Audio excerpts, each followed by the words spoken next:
Ladies and gentlemen, welcome to Metroid 2. I actually have a lot less behind-the-scenes-y kind of stuff to share with this one. But mostly because there's just less there. This game, this actually has an interesting release cycle. In fact, I wrote down the notes here while I was passing out for a nap. Because, whoops, hang on. There we go, sorry. This game actually came out in the States first, which makes sense for the era, if you're familiar with it. It's 1991, and Nintendo had really woken up to how much of a giant the Western audience was, and how much the United States was hungry for Nintendo content, especially core Nintendo content. We've actually already talked about this primarily in the Mario series, where we talked about the impact that both Mario 1 and Mario 2, and eventually Mario 3, would have here. I mean, they did a whole movie about it, for God's sakes. So, they released this game here first. And it was like, okay, cool. Came out in 91. This is, hang on, let me do the math on that, because that's August, so...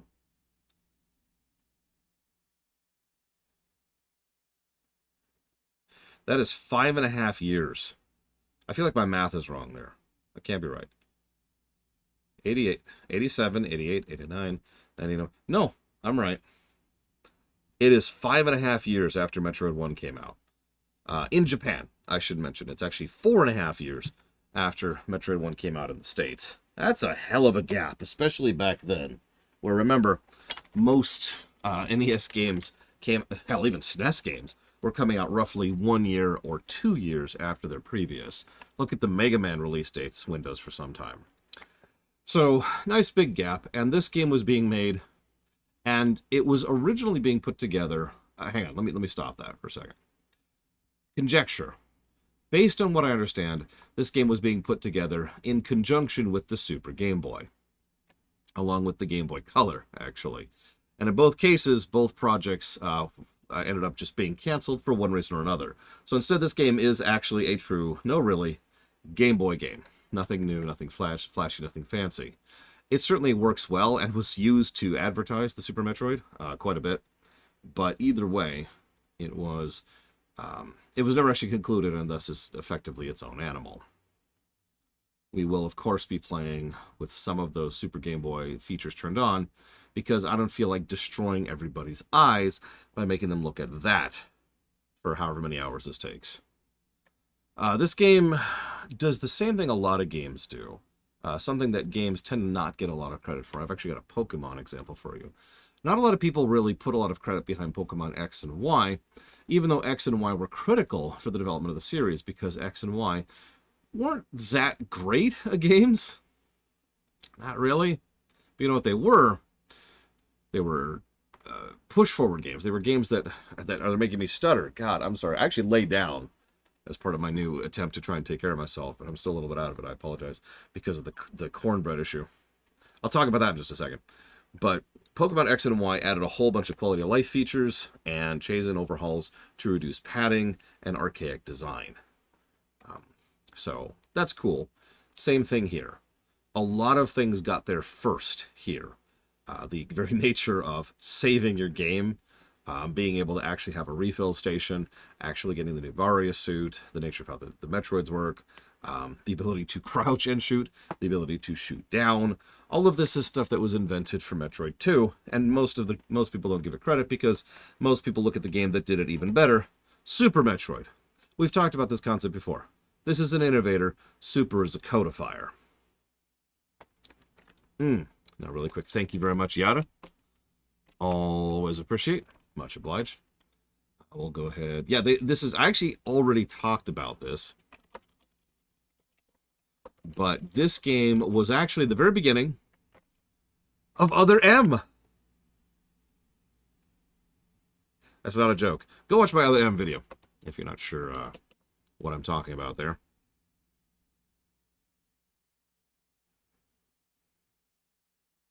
But I'm dead serious. This is actually... Metroid 1 didn't really have well, a lot going for it on the story axis, but Metroid 2 wanted to have a story axis. Metroid 2 actually wanted to push it forward into something new and something more interesting. And many people consider this to be the beginning of Metroid, narratively speaking.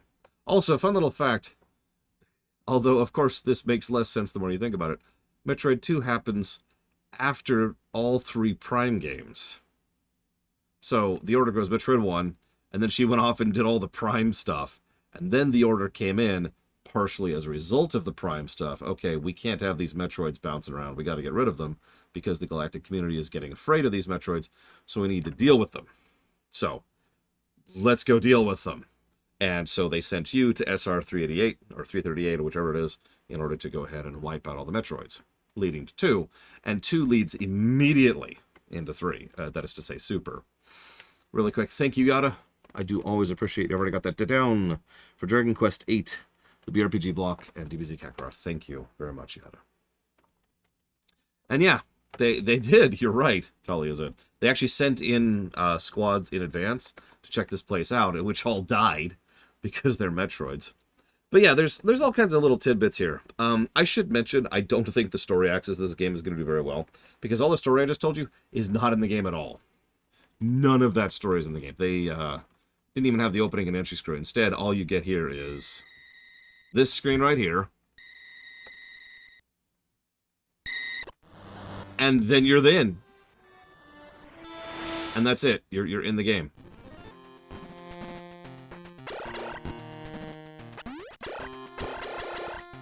My controls are wrong. That's interesting.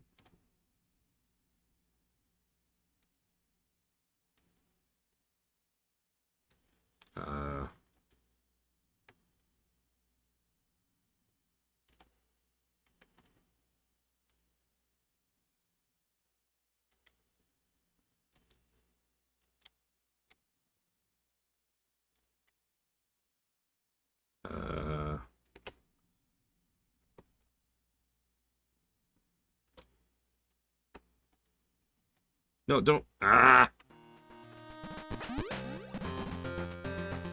God dang it. Alright, hang on. We have now screwed everything forever. We're definitely playing on a very real Game Boy, as you can tell. We're playing on a color, my bad. Not what I wanted. Still not what I wanted. Here we go, okay.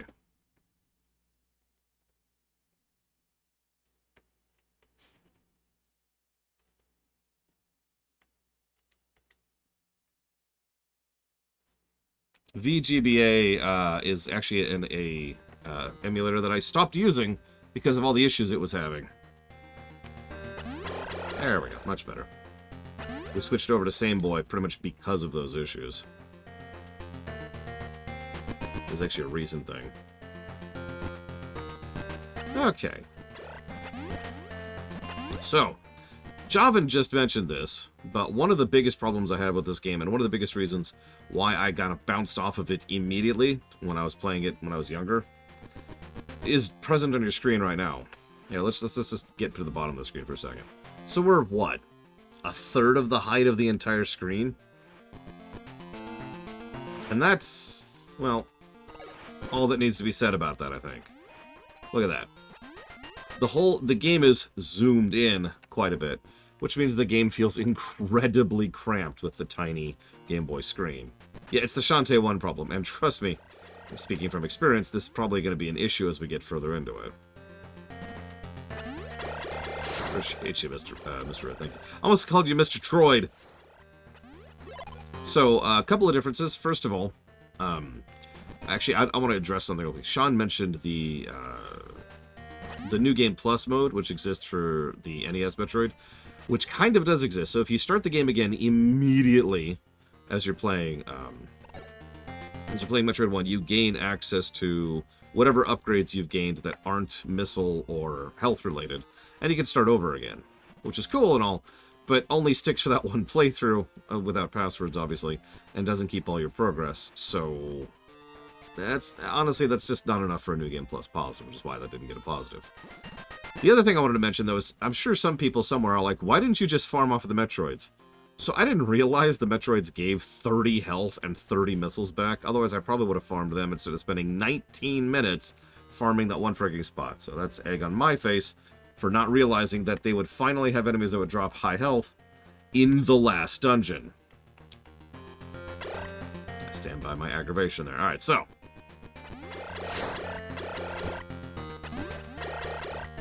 That's true, she actually feels like a giant here. Unlike in Other M. I actually do agree completely. The sprite work is already, like, it's pretty impressive, especially with a Game Boy. But let's talk about our HUD briefly. We've got 99 energy, 30 missiles. Oh, those fire differently. And it starts us off with this because you need missiles in order to kill Metroids, and that's our job here. And remember, we're fresh off our previous missions of doing all 3 Prime games. So naturally, we have tons of gear with us, right? But you notice we don't start with 30 health. Very important. And we have a counter in the lower right. We're here to review the game, not the manual, but I do have to wonder. Like, looking at that, what's your first thought? Like, obviously it looks kind of like a Metroid. But without knowing what you're doing, remember, there's not even an intro screen. It's just, yeah, just get right into it. Anyways, so, the manual for this game was actually pretty legit. It had a surprising amount of story to it, as I just relayed to you. I do think this is absolutely a Game Boy issue, because the Game Boy didn't quite have the technical power of the NES. This has always been true. The GBA wasn't quite the SNES, the DS wasn't quite the N64, etc., etc.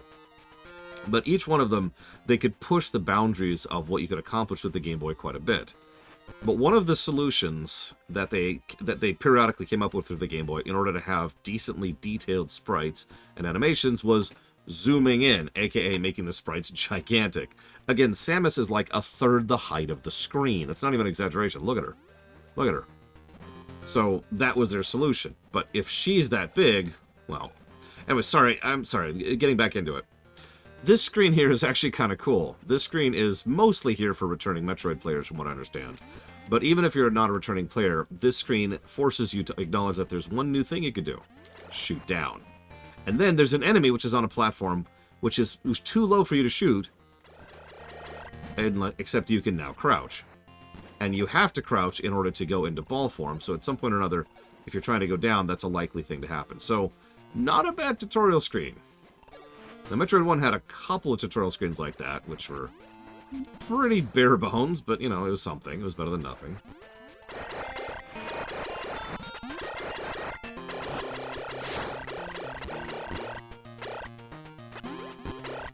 Pretty linear so far, which is fine. Nothing wrong with that. We're still in the tutorial area trying to figure out what's going on in Corneria. I mean, Phase 1, I believe this is called in this version of the game, or Phase 0 in Samus Returns. Certainly controls way better than 1, speaking as someone who literally just finished playing 1. I think I am going to have to move the screen a little bit, though. I'm getting a little distracted from... 1 second, please. Oh, yeah, just for the hell of it. You're probably thinking, hey, this looks cool and all, but, like, what did it used to look like? Oh, that's a good question. Why don't we jump in here? Why don't we go back? Why don't we show you what this used to look like?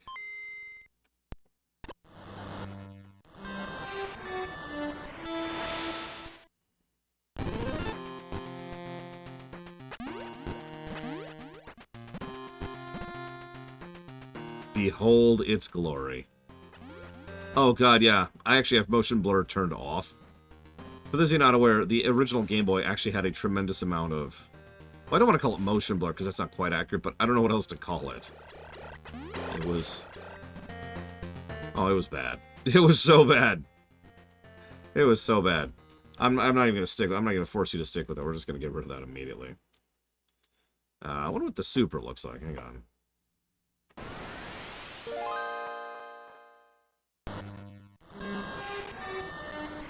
Well, that's pukey and smaller. So let's go back to the Game Boy Color, shall we? Let's just go back to that.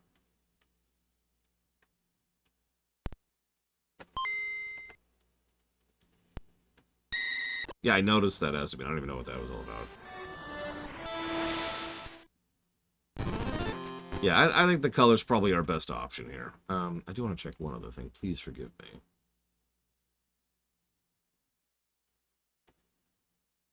I'm not actually sure where it is. It's actually my first time using Sameboy extensively. GBA? You know what? Sure, since we're already here. I don't think it's really going to be what you're expecting.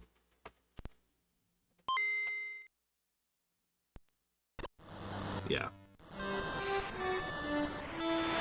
Behold!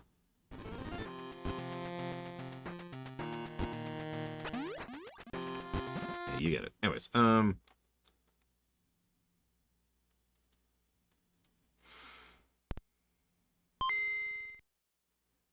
yeah, the GBA was always functionally a GBC. I believe literally, in terms of hardware. Now let me test one feature really quick here.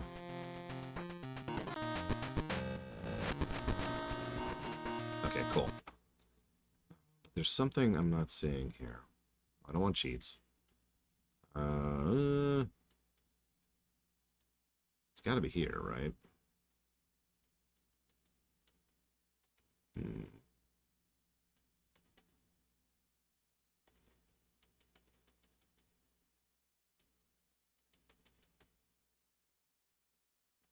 Good palette for the Super Game Boy? I never had one. A friend of mine did, though. And I went with whatever his was.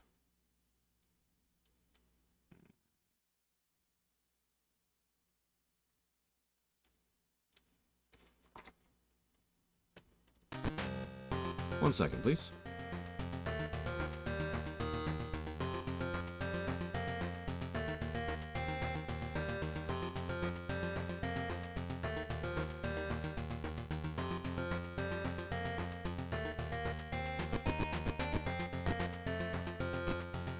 I do apologize for the delay here.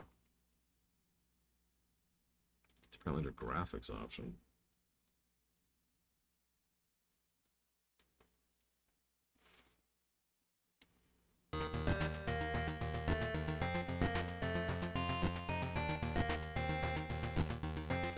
There we go. Okay. Not that I anticipate needing save states, but it's nice to have the option there. Okay. I mean, yeah, no kidding, John. Okay, so back into it. Sorry about the delay. Ah!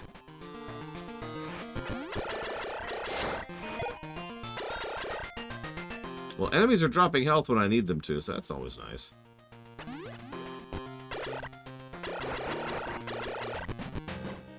Oh yeah, they also force you to go into ball mode here. I didn't even talk about that. So yeah, this screen is basically the tutorial screen. It looks like they might be using the smart drop system. No, I'm wrong, because they gave me a missile when I didn't need one. Never mind. Ignore me. Although I noticed the drop rate is certainly higher, so that's certainly something I value. In fact, so far it's been 100% drop rate. So we'll go left, because sure, why not? I know I've played Samus Returns before, but I really do not know where I'm going. Also, that game is so fundamentally different than this game. Some people have done a side-by-side comparison of the maps of Metroid 2 versus Samus Returns, and it's a completely different game. Yeah, Samus Returns is the remake on the 3DS of this game, which was done as a testing the waters of bringing back the Metroid franchise by the team that would eventually bring us Metroid Dread.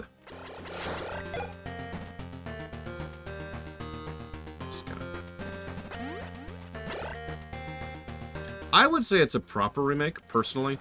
A lot of people disagree with that, and the funny thing is, the biggest complaint I tend to see here leveled at Samus Returns is the fact that it's, well, too different from the original. That map comparison I mentioned earlier was being done to bash Samus Returns.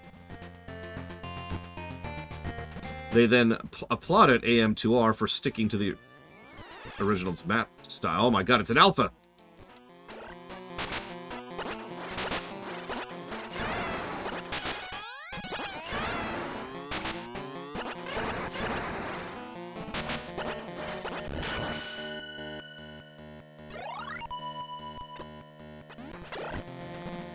Okay, one down. Oh, there's our first earthquake. So something I know from Samus Returns is as you beat Metroids, earthquake happens. And that gives you access to other areas. So that's our energy refill, and that's our missile refill, apparently. Okay. So we actually have refill stations, so that's cool. Plus 2 refills? No, but more like a lack of a negative. Remember, I mentioned like 11 negatives for the lack of, for the 30 health problem.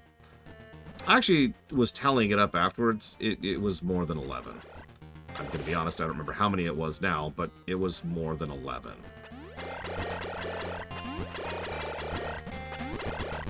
So, that's cool.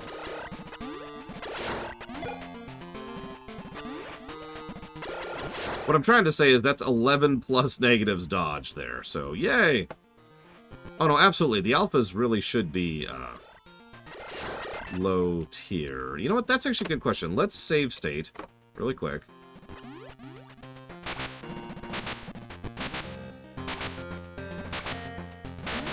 See what happens.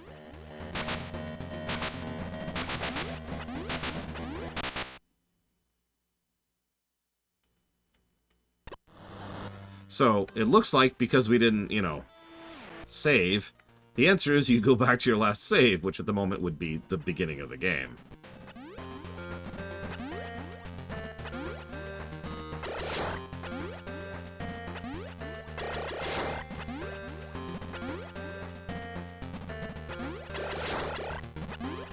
Yeah, autosave. I don't remember what game introduced autosave to the world, but it was after this, that's for certain.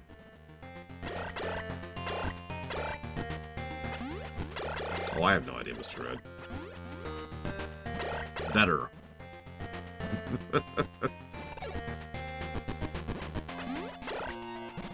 Oh, yeah. I believe... Yep, that's a save station. So now we've saved the game. So now we know what missile ups look like, energy ups look like, and save stations look like.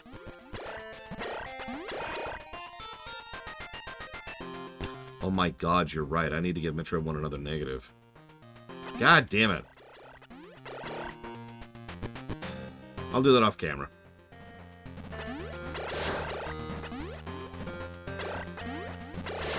That's actually relevant because that's also going to be a negative this game gets. Weapons override each other. It wouldn't be until Super they would introduce the ability to either swap in the menu or just combine like they did in Prime. No, I went out of my way to not get the wave beam because I knew about it. Because I knew it was a trap. That would, you know, effectively soft lock me.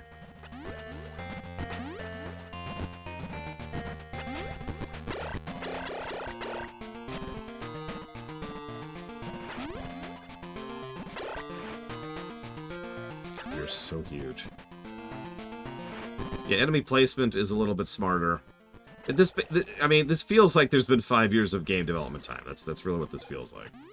Not for this game itself. I mean, gaming in general had moved forward 5 years. Like, this is pretty... Actually, let me walk that sentence back. When did the Game Boy come out? Oh yeah, we start with the long beam in this game. Ooh. 89, thank you, Blow Felix. So, this is actually not as late into the Game Boy's existence as I thought it was. My bad. Still not a launch title, though, which, again, makes sense, because the launch titles for Game Boy were Mario 1 and Tetris. Oh, yeah, that's acid. That's acid. Okay, cool. Well, that means we need to kill some Metroids. Oh yeah, so the low health beta leaps in this game get worse the lower on health you are.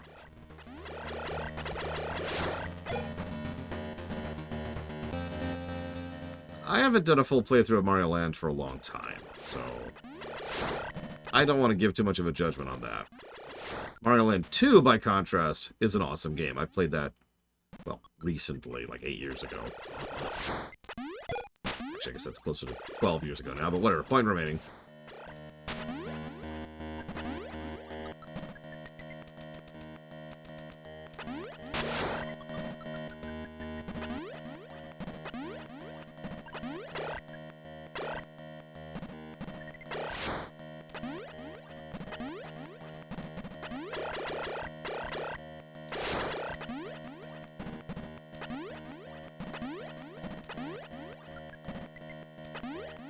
Yeah, this is the real soundtrack of this game. Atmospheric stuff.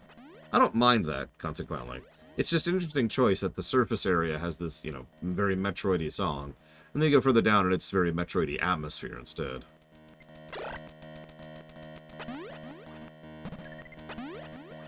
Oh, this looks familiar.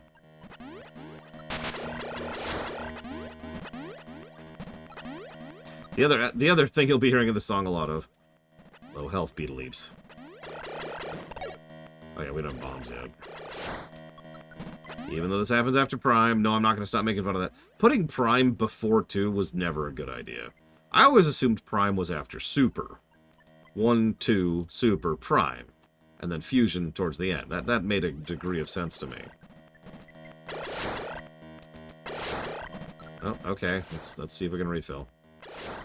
In the game, no. But actually, as we mentioned earlier, the manual actually had a surprising amount of story to it.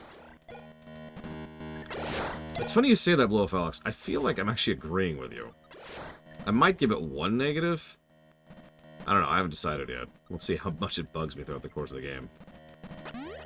But it's better than Metroid 1's crap, which was just piercing. And nothing's better than Game Boy. Game Boy, wow. Nothing's worse than Pokemon Gen 1, which I think to this day still has the worst low health beetle leaps I've ever heard in a game. That's just crazy.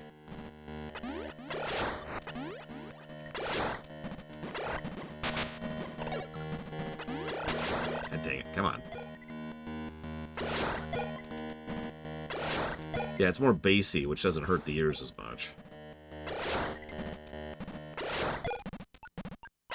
Yeah, interesting factoid. The art book, I think, which is a very recent addition to Metroid lore, I guess in just a few years ago, around when Dread was coming out, added some lore to some of the stuff. If you're ever wondering why you pretty much never actually see the evolutions for the Metroids outside of here, it's specifically because Metroids evolve based on where they are. This is why every game that has Metroids, other than the base model, has their own variants of Metroids. It's actually an interesting idea from a gameplay perspective, because it allows them to come up with new enemy types that are still Metroids, right? Prime did a lot with that, honestly. Hey, Yura.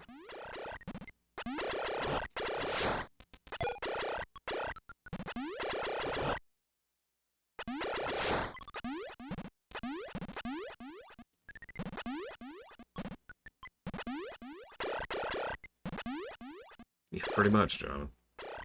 Funnily enough, the X parasites have the exact same benefit to them. Go figure. And yeah, by the way, that whole... Oh, save pot. Yay! That whole, this is their native place and this is the only place they evolve natively thing is actually a plot point in future games. Go figure.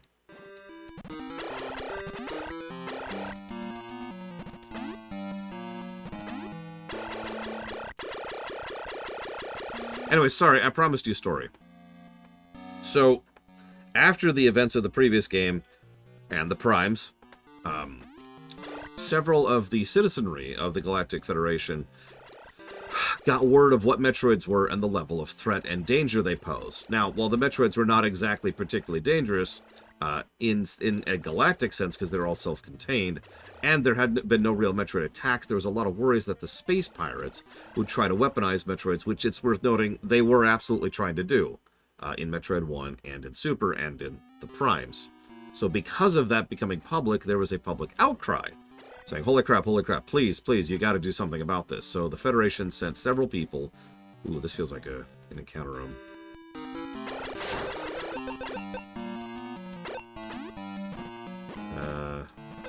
Okay. The Federation sent several teams here, a Federation force, if you will, in order to try and deal with the Metroids.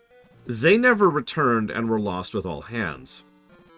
So, in what can only be referred to as desperation, they decided to send in the biggest guns they had. So we're plopped down here and told, wipe out the Metroid. And I kind of like that. It's a little bit of characterization for just how competent Samus is comparatively. If I can explain that briefly. Oh, does it blow up? It looks nice. I didn't know that. If I could explain that very briefly. She's Rambo. Yeah, she's Rambo. I like the idea of the main character being demonstrated to be a higher tier than the others in a way that's logical and consistent and makes sense. Multiple troopers who have power armor and weapons and gear and equipment are not capable of fighting the enemies that we are capable of fighting by ourselves. Metroid Prime 2 actually plays with the same concept, and so does Prime 3 for that matter. I like that. I like the concept of us being the nuclear option. We're what you call when, no, really, this needs to be dealt with.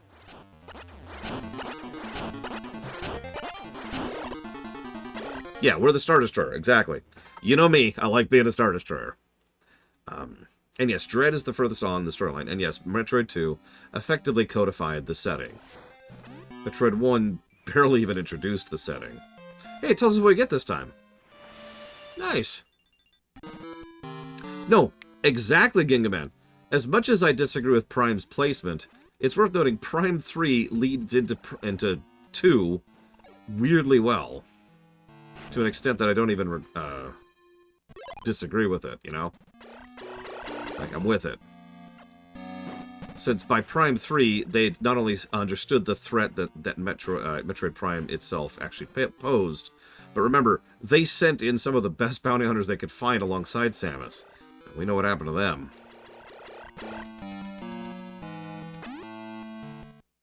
Exactly, Blade Jabal. Okay, so... I mean, as a reminder, by Dread, Samus has destroyed 5 planets.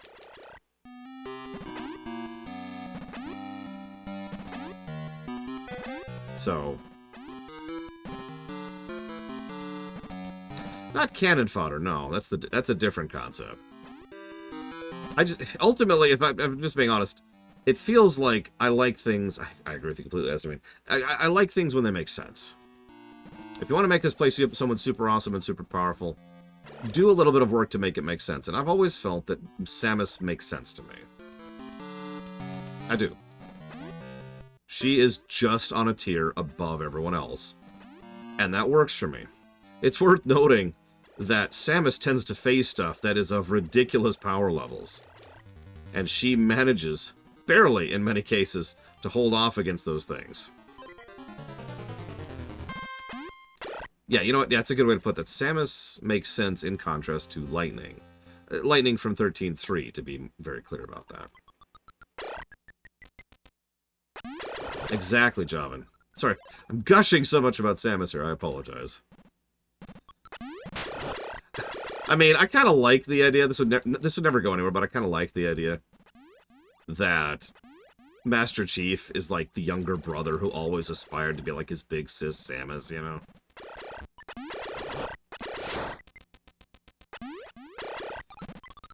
I mean, come on.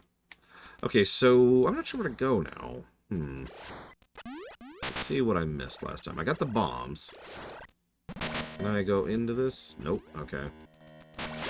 Let's take a bunch of damage that I don't need to take because I'm not really paying attention. Can I go in there? No. Well, I didn't go up. No, I did go up. I didn't go down. I didn't go down, so we'll go down.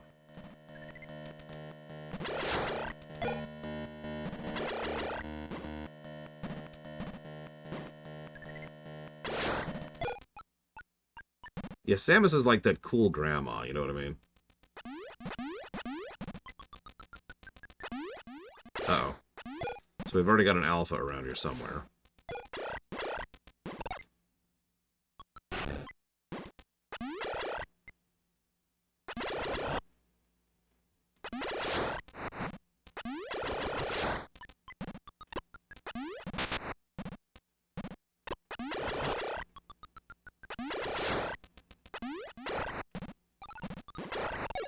One other thing I like about the Metroid series, they've gotten away from Ganondorf. Have you noticed that?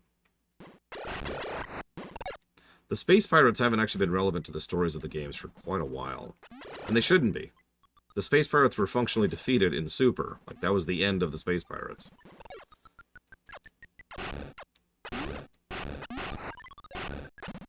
Wow, that was way easier to do than I thought it would be.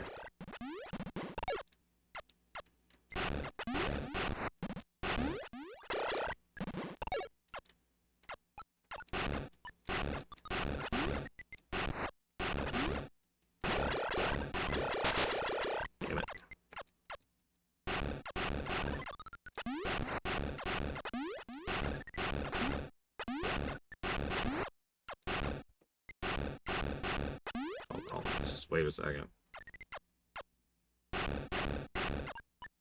Oh, Samus is totally the kind of person who likes really cute stuff, you know? Like, she's got a plushie collection. I don't know, Ira. I've never played on this color palette.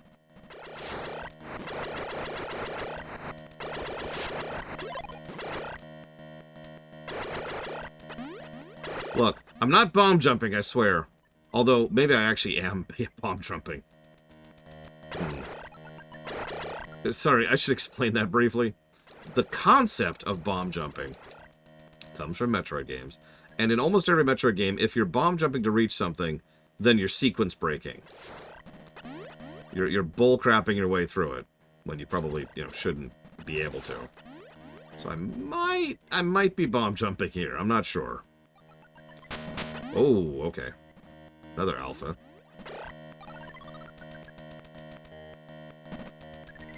You can do a lot of bomb jumping in a lot of games. Ooh, that was strange. Just ate my input there. Could you drop a health, please? I could really use it. No? Okay, cool. Yeah, at least 2 alphas in this area. Please drop a health, please. Thank you. Could you drop more health than that, please?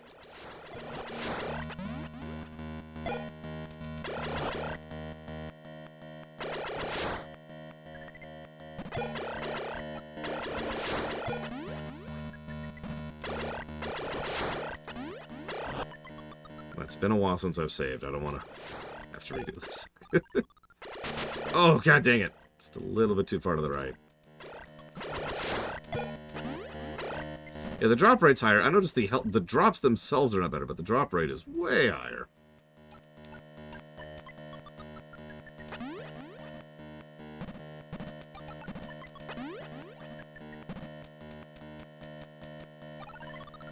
Yeah, I see you.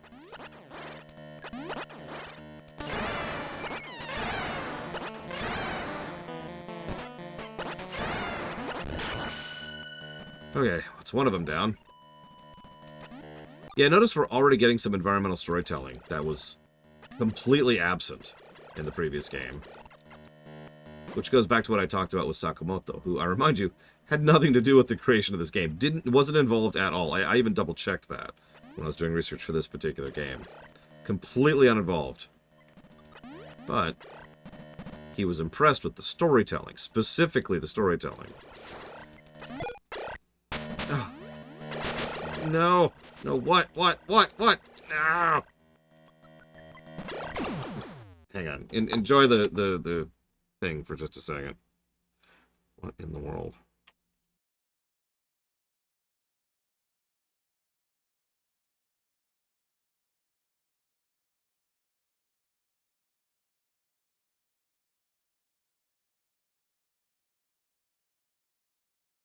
Apologies.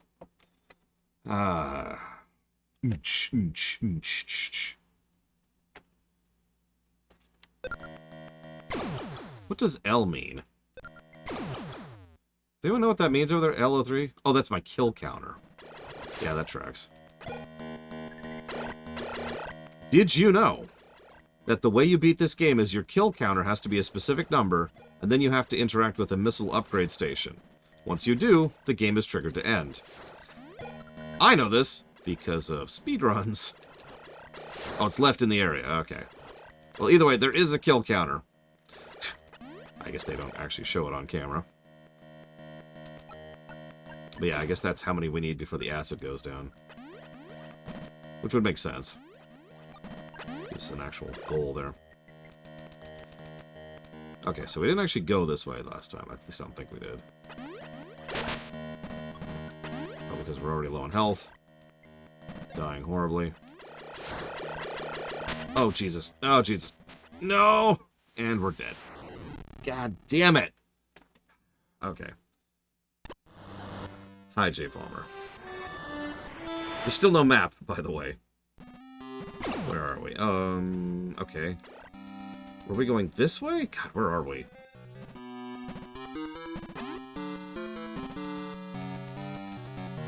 I have no idea where we are. Okay, we're going this way. I see where we are. I see where we are. Rain in the memory there, trying to remember. Well, I mean, just look at the brickwork. Look at it. I haven't added anything to the scoreboard yet. Ironically, still processing on that. You may have also noticed we respawned with more than 30 health. Sadly, it's not a full respawn, but it is however much you had when you saved, which, let's be honest, is way better than always 30 all the time. Nope, this is Metroid 2. Double check to make sure I updated the game, which I did.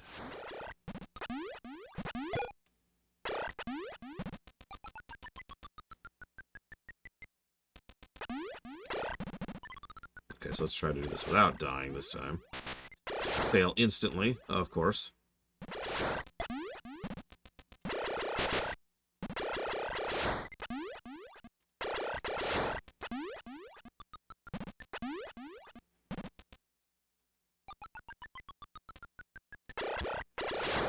Well, Metroid 1 got a negative 119.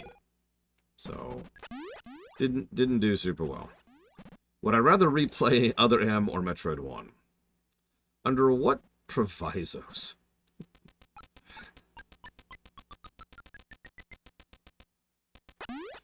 And no, it depends on how long it takes you to. No, I mean, like, for example, can I play with a map in Metroid 1 and save states?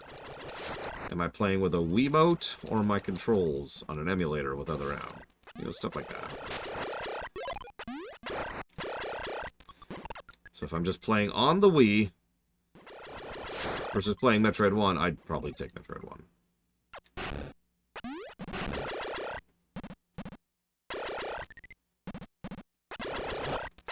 I mean, the score backs that up, so...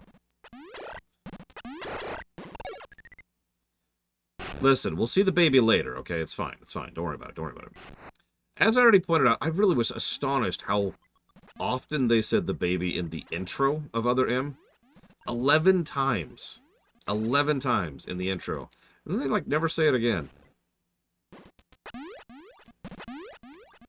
Well, they say it, like, 3 times after that, but still. The final count was... I've still got it, 15. So 4 times throughout the entire rest of the game. I don't know why they felt the need to front-load that so hard.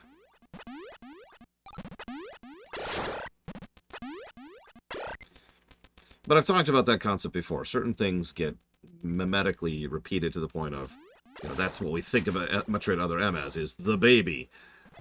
Because they did it all a bunch at the very beginning of the game, rather than, you know, throughout the whole game. And that's the part most people see, statistically speaking. The example I'll always use for that is GTA. So this is the only way I could see to progress. So I think they actually really do want me to bomb jump through here. And that's strange, because this might be the first time ever that a game has actively wanted me to bomb jump to progress through the main story stuff.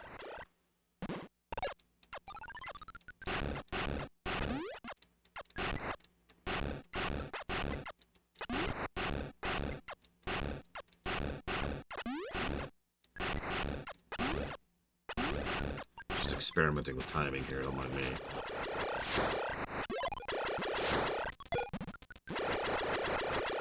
So let's go kill the alpha we know we already can kill.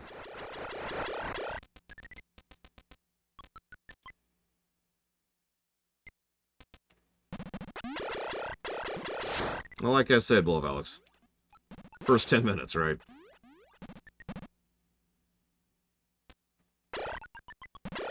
How the hell do I get this spider ball?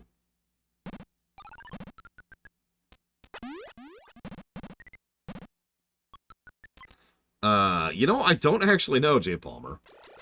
We know humans exist, we know the Galactic Federation exists. Although not really the scope of it. There's not a lot of background world building in this series, really.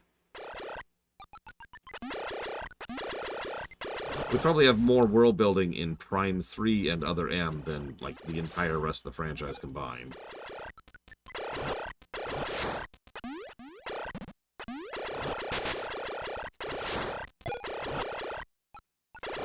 I actually still have a theory that Sakamoto was really pushing the idea of the second story arc, which is all about the Federation being the bad guys. And that's why the deleter got so much screen time, when it came to other M. Something like 90%, I want to say, of total screen time of the story was devoted towards the deleter. Whatever number we came up with. It was a lot.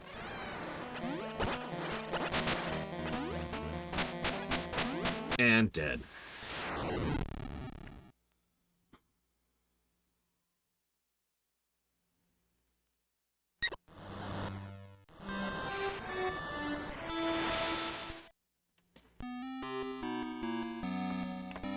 Cool. Let me jot down some notes while I'm thinking about it. Negatives! No, see, I'm actually a vampire, but I live off of negatives. Give me a sec to think about this.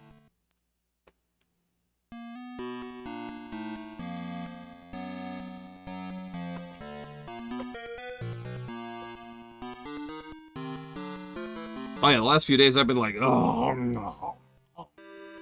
I guess if I'm a vampire, I'm like... I mean, that makes more sense to me, Blue Wolf Alex.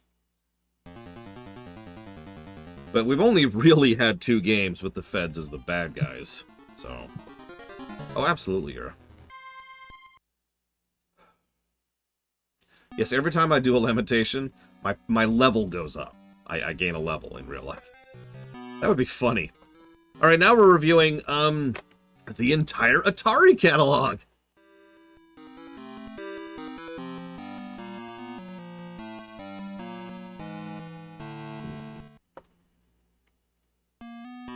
I don't think I could give Metroid 1 a lamentation, even though I want to. It's hard to give a game that is so historically significant a lamentation, you know?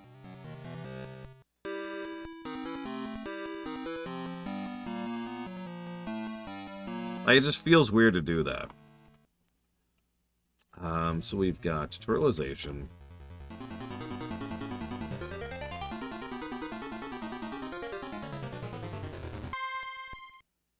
God, yeah, everything by LJN. Yeah, exactly, Mr. Red. Lamentations aren't just bad games. I've said that before. Lamentations are for games that are not just awful. You notice I didn't give it the garbage tag.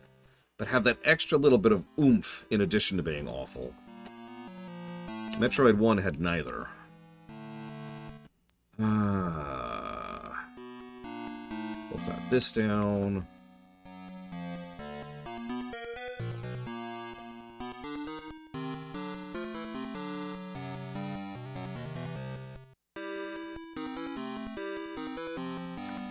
Wait, really, Blue Up Alex? I mean, I never took that out of it at all. I always figured it was just like basically what you just said. The Federation has it good. Why would they try to ruin it with this stupid crap, you know? Yeah, negative 120 certainly sounds bad. Which I suppose is why perspective counts. What was that, our 13th worst? I don't know. I would say Metroid 1 is a 2 off. As absolutely awful as that probably sounds. I hate this room. I cannot get through this room without taking damage for some stupid reason. Yeah, if there's one thing that years of reviewing games have taught me, it's you can go a lot further down than you think. Okay, so based on the fact... I sincerely doubt it's Savico. Based on the fact that we probably need something else here. And I mean, that's easy to understand, right? We have literally been bomb jumping. Let's go further down. Okay, this is just the floor. Never mind. But let's go further down in the dig room and see if we can find anything else there.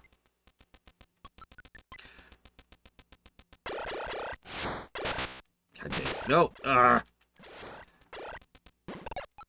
Could really use an E-tank right about now.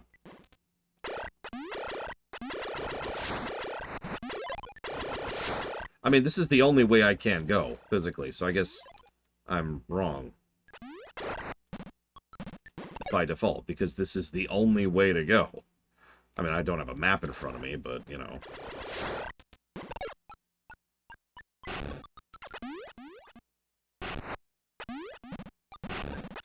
I've got 2 people in chat disagreeing with each other, also known as a Tuesday. Or I guess a Wednesday in this case.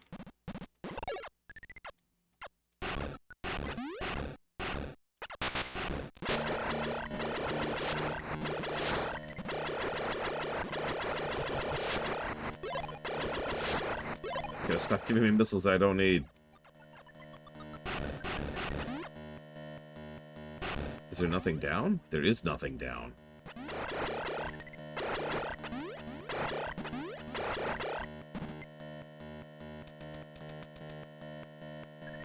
I guess this is it. This is the option. Go this way.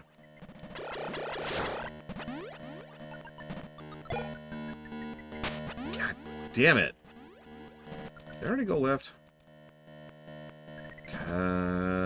Yes, but I go left after I go right. That's what the problem was. The alpha's corpse, well, the larva corpse, was actually eating my jump inputs a little bit.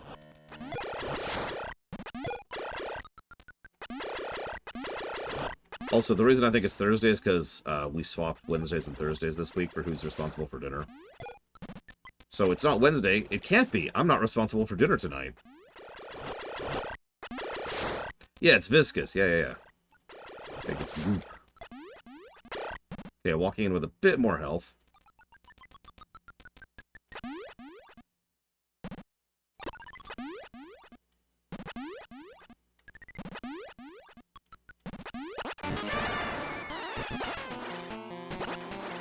Why is that not hitting? Why is that not hitting? Oh, God. Ah! No! God damn it! Why can't I jump out of that crap?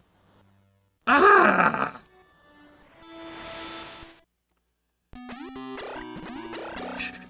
Just... Ah! That's the third time I've had trouble jumping out of that gunk. The damaging gunk, whatever it is. And I got knocked into it by the alpha's death. Feel free to tell me exactly where to go, Talia said. Because I have no idea where to go that I haven't been.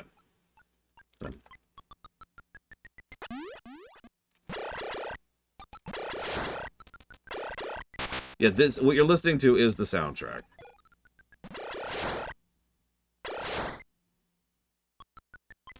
I have no idea what you're talking about, Blow Up Alex.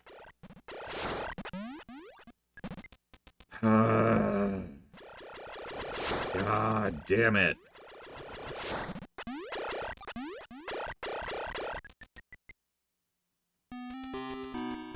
Better save the health.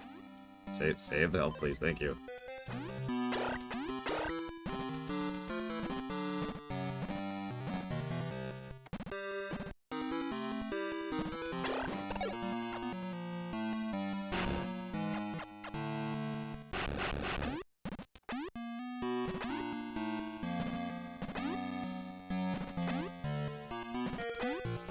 I mean, this is a horror game. Have you noticed how, like, there's a jump scare kind of a chord that plays?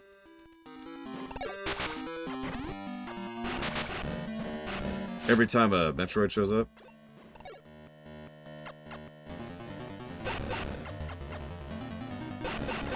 Yes, next will be Zero Mission.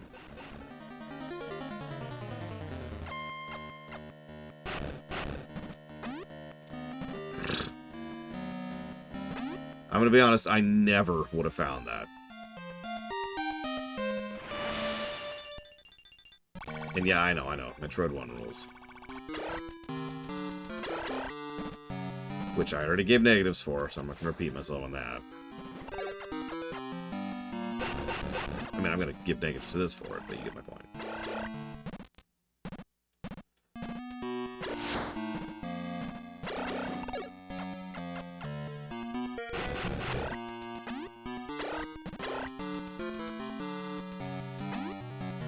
I remember watching a speedrunner grab, I believe it was a missile station or something like that. And I remember having the distinct thought of, how did you know that was there? I don't remember where it is. I'm kind of looking forward to finding it throughout the game, like natively, and being like, where the crap? This is something I was curious about. So that was a red door. Let's see how red doors operate here. So let's reload the scene, or the cell. Ow. Okay, so it's like one. It just permanently gets rid of the door. think it's ice. It is ice. Woo! Good news, every Metroid in this game, with one exception, is actually immune to ice.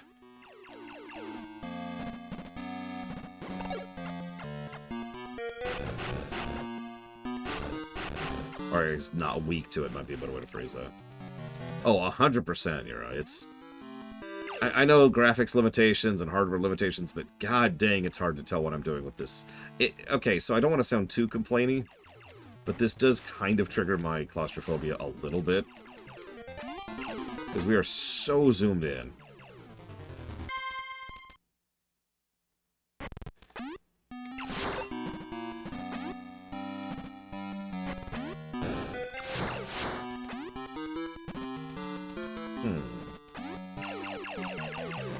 I see it.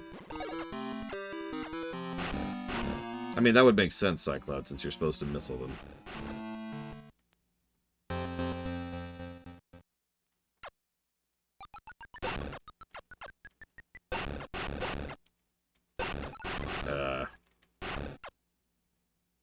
Game Boy. The original Game Boy, J. Palmer. Interesting. Oh, alright.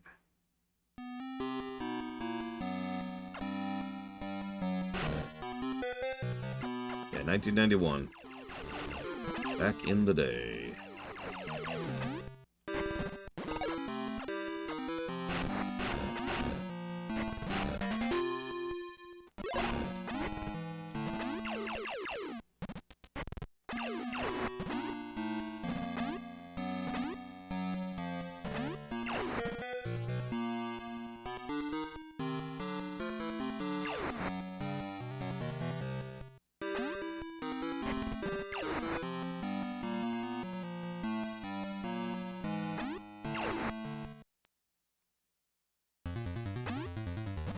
There we go.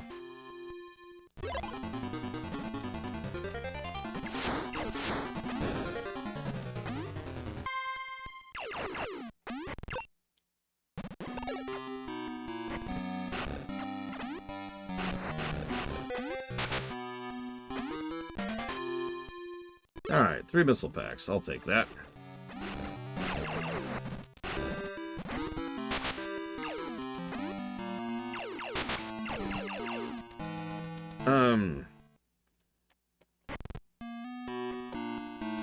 If it makes you feel any better, Blow Up Alex, the screen I'm playing on is about this big.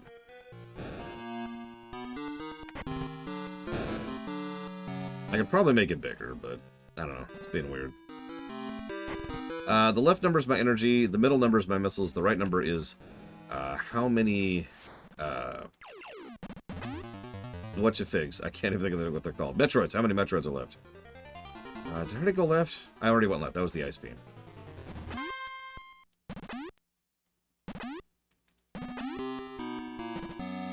Did I already go up here?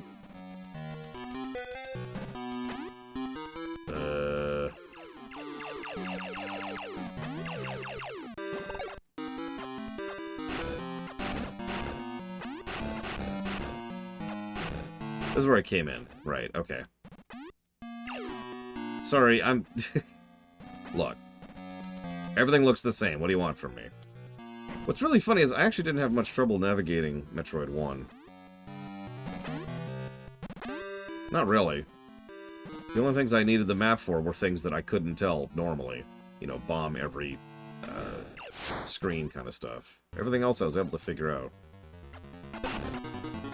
I'm sorry, I realize that sounds like bragging. I apologize. So let's go right.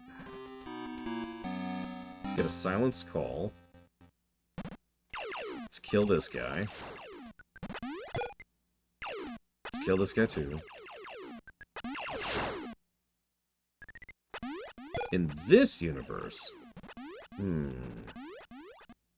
Well... Having your life drained out of you is not described as particularly pleasant, Mr. Red. That's what the Metroids do.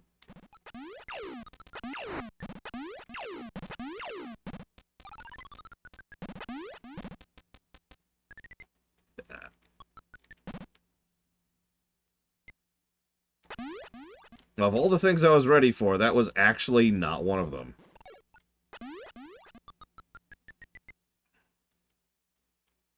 Like, you saw me being cautious because I thought we were in a Metroid room. Well, there's a spider ball. Oops, sorry.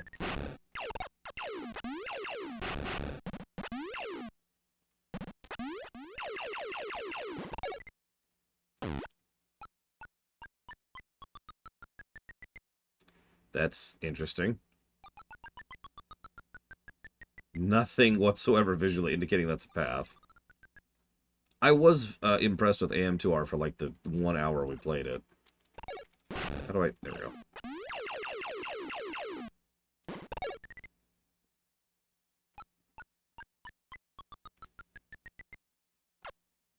How do I...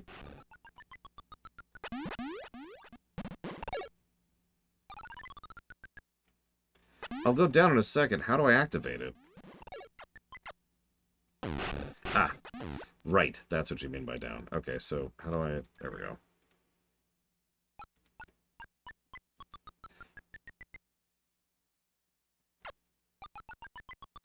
Listen, you and your crazy directions, Talisa.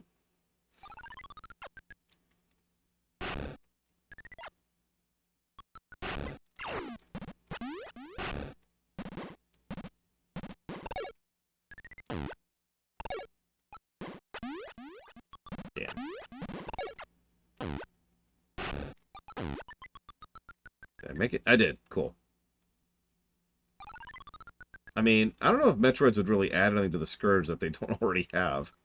They literally have vampires that they built out of elves because they could.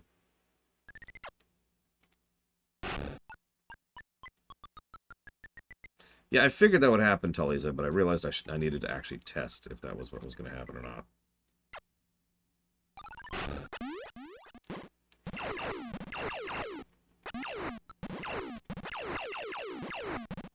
It's like nothing up here.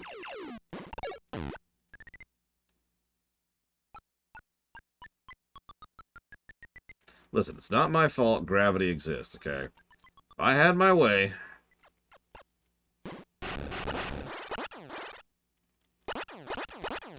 Oh god, I'm in missile mode. There we go.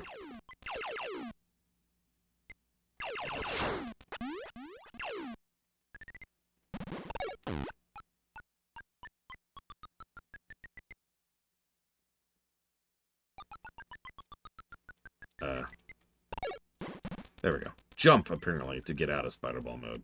Oh, hello, Alpha. Last time I played something on a Game Boy.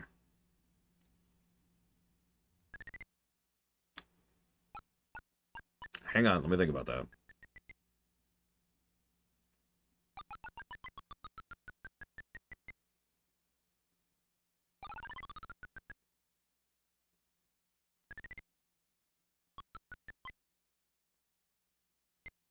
Sometime in 1990 or 1991.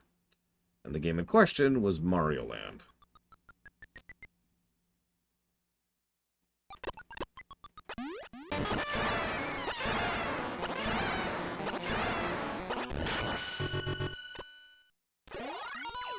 Yeah, I didn't actually get into the Game Boy library until the Game Boy Color came out, which I then bought with my own money.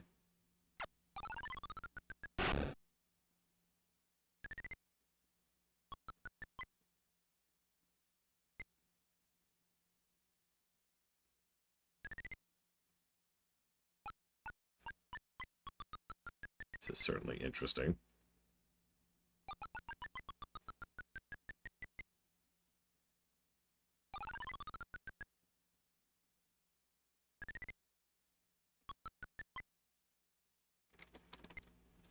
Hang on, hang on. I know this is going to raise some hackles, but I gotta know. I gotta know.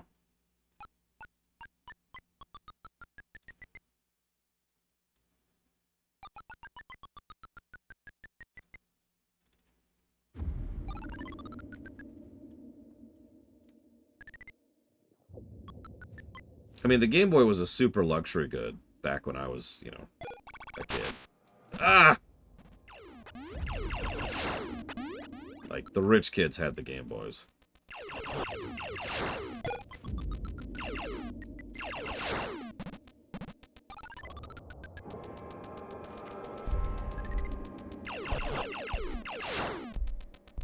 At least refilled our health.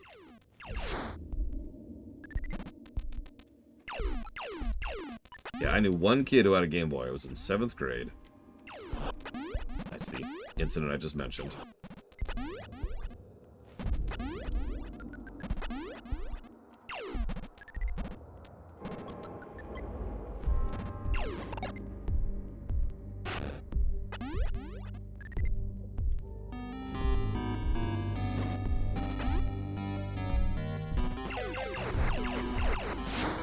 I mean, I'll take that.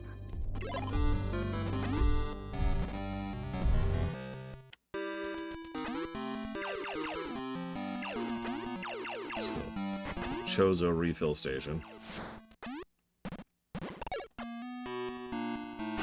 What's funny is back then, the concept of the concept of a console was so new that most people wouldn't even bat an eye at you talking about NES stuff during class. The idea of forbidding someone from bringing a Game Boy into school was just unheard of, so nobody did it. So a lot of kids would bring their Game Boys into school to show them off. At least if they had them.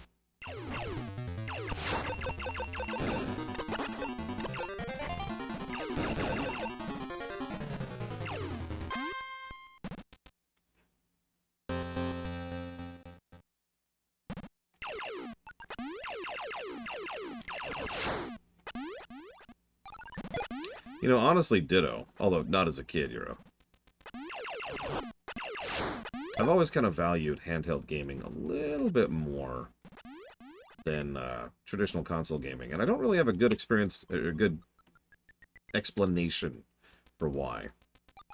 It might have something to do with the GBA and the DS, and the 3DS, and the PSP, all just having banger libraries.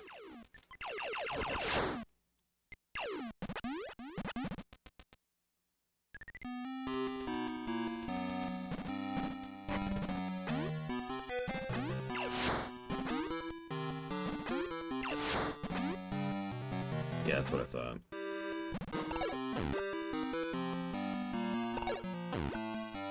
There we go.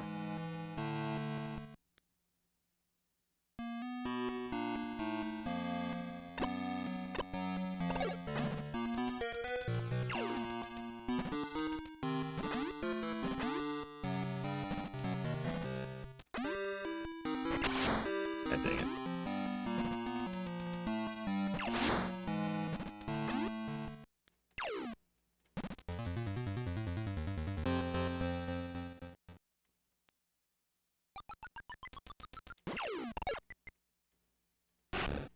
I mean, I remember the NES era and just leaving the game on while I was at school because I couldn't save. That's how I got through Ninja Gaiden. And Castlevania.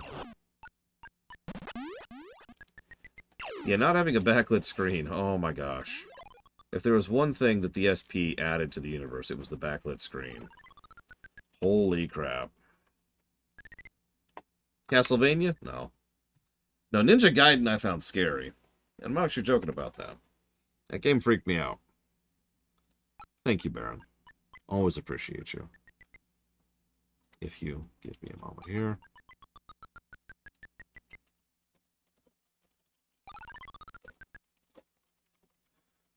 Yakuza block 1.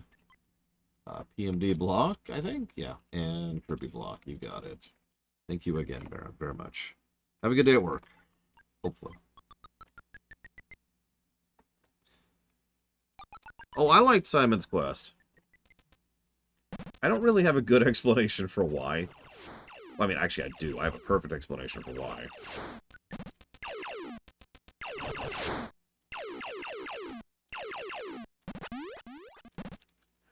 It was Super Metroid before Super Metroid. Think about it. They were clearly experimenting with the Metroidvania concept. Yeah, Blaster Master for the same reason, too. Oh god, I'm stuck. Oh, you know what I should do, actually.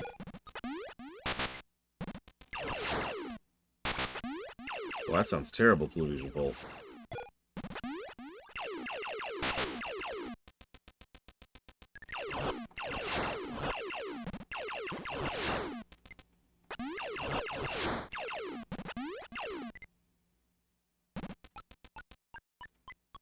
I think you're right, Tony. So let's just save here.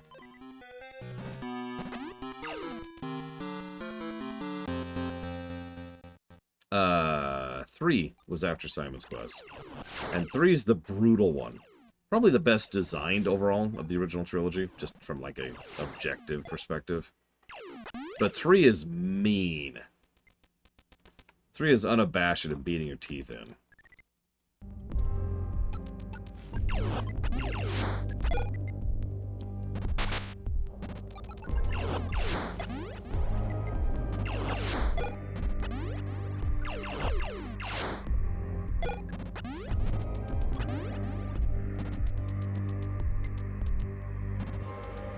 Well, I don't want to give that judgment because I haven't played Castlevania 3 in about 10 years now. So it's been a minute. By memory, Castlevania 1 is unfair mean, whereas Castlevania 3 was actually mean. But again, it's been a while, you know.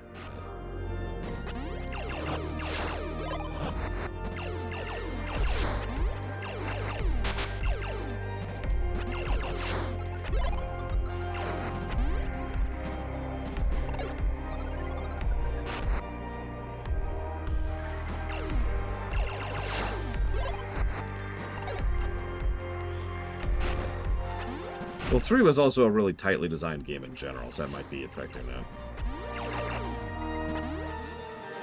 Now, Super! That's an interesting one.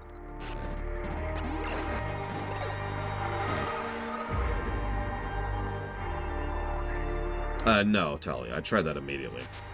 It's Super. Please shoot the thing I'm aiming at? Thank you.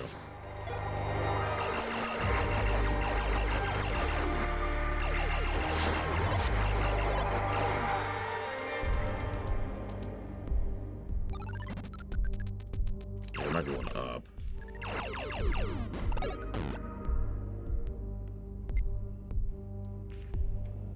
Eh. I mean, Ninja Gaiden 1 is probably one of the most unfair games I've ever played. Period. Like, I have a hard time even calling Ninja Gaiden 1 hard. Because, like, it's just stupid what they pull in that game. At least Ninja Gaiden 2 actually gives you options to, you know, do something about the bullcrap. You want to hear something really dumb? I didn't realize for years that Castlevania 4 is actually a remake of Castlevania 1. Like, adult era, to figure that out. I wasn't that into Castlevania 1, so I wasn't that familiar with it. In fact, I'm pretty sure I beat 4 before I beat 1. Yeah, I'm almost positive that's true. I know, Blow Off Alex. God! Congratulations, you died on the final boss. Do the entire last stage again. God, screw that game. I can't wait to review it. Put up the cheat flag immediately, and then just save state. Anyways, sorry.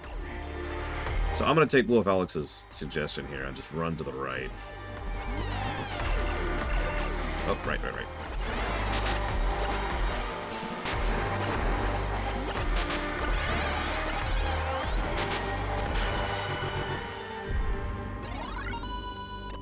I have since played the Genesis Castlevania.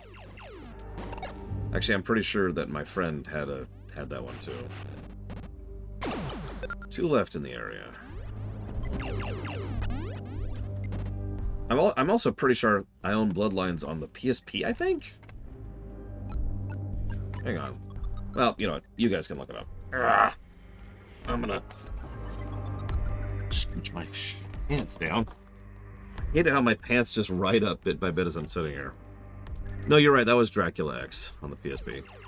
It was like Soten and Dracula X on the PSP. As a bundle.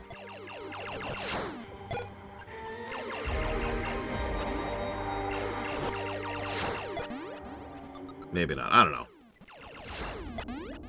I can't really, in fairness, call myself a Castlevania fan. Because there's Soten, which is amazing. And then there's the rest.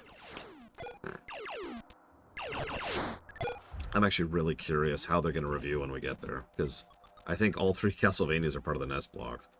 Oh no, that's part of the early Castlevania block, right? We made it its own thing.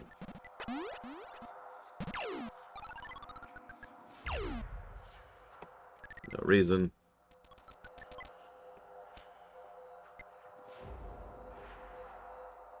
Gotcha, Blow Off Alex.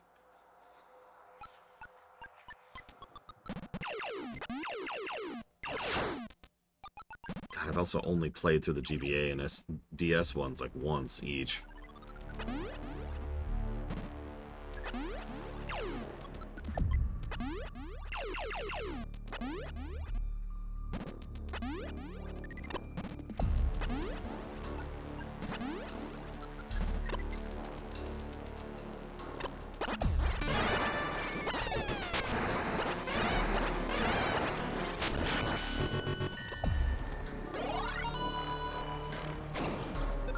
One more in the area.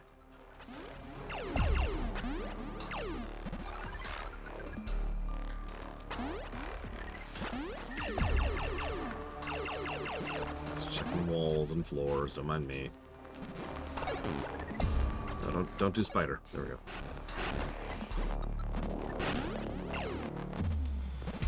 Yeah, if you're gonna play Castlevania 1 or 3, or 2, frankly, just use save states. There's no shame here. Just use save states. I've actually never played through Order of Ecclesia. I always meant to. I own it.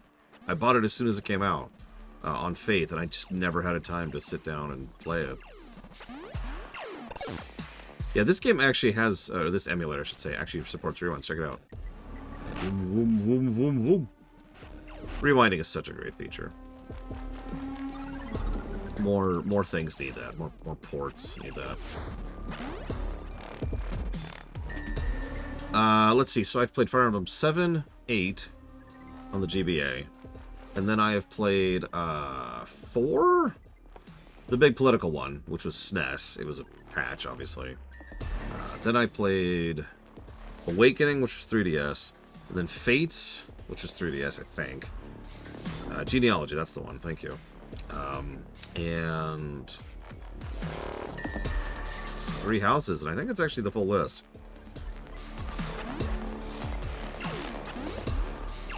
So I'm just checking something real quick. Yeah.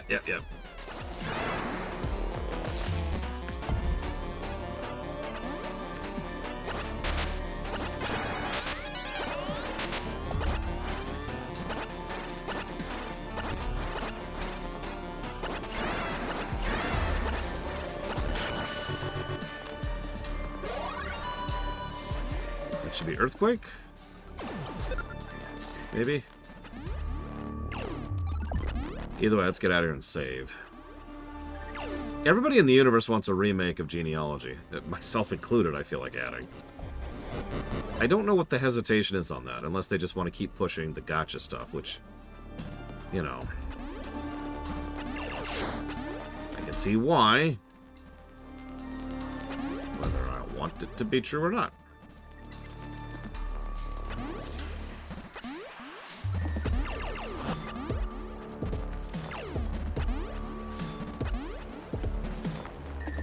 Although I can't speak much to the latest one. I can't remember its name.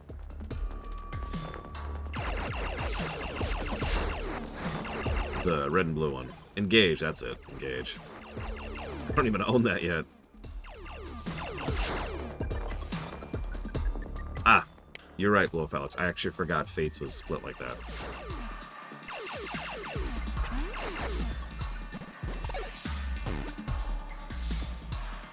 I mean... You've heard of the leaving money on the floor argument, right? if we don't horribly monetize things and bilk our customers for money, then we're just leaving money on the floor. Assholes. I have got a lot of missiles for this early in the game. I guess it's a shorter game, so that's part of that, but still. Oh, 100% Dame Celeste. 100%. Ugh. Okay, so it's up, I want to say? Yeah.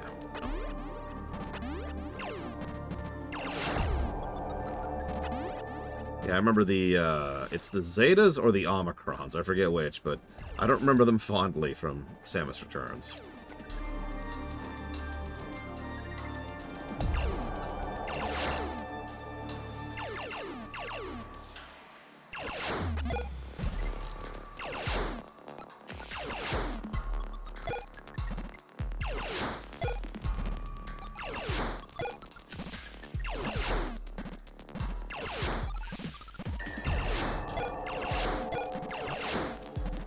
Farming never changes. Am I the only one who consistently has trouble telling the difference between the 9s and the 4s? There's actually a 9 and a 4 on the screen right now, for perspective. Now there's a bunch of 4s. Now there's a bunch of 9s.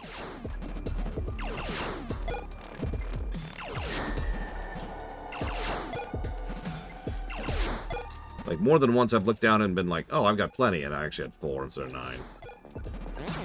Okay, there's the out sound.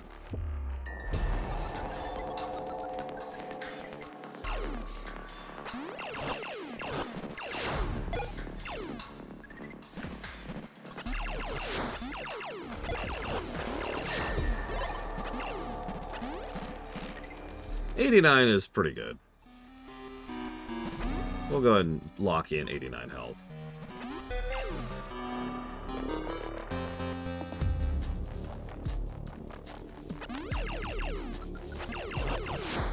Oh god, is that 84 or 89?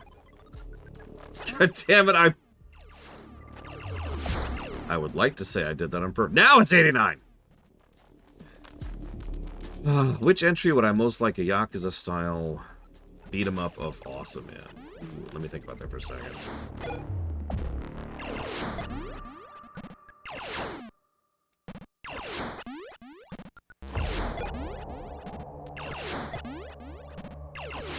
Oh, I'm full. Sorry.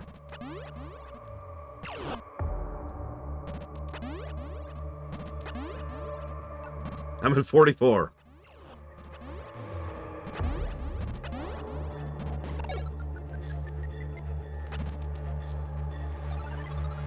Yeah, stuff doesn't do as much damage. They still only heal for 5, but the drop rate's higher. So that's several issues related to the 30 health problem bypassed. I noticed that no one even commented on the fact that I started playing music during those. I'm not sure if that's a good thing or a bad thing.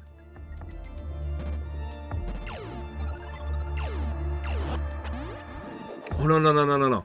It's not Starfleet, Mr. Red. You're a Klingon. Think about it. Yakuza Klingon. Oh god, what's the name? What's the name of that one house? Hekfar, I want to say? House Hekfar, and that's just the name of the game.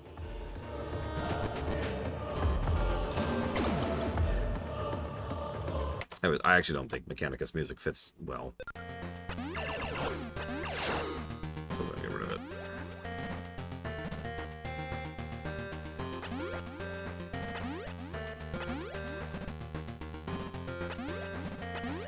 Yeah, I was already drowning it out like 5 minutes in, as to me.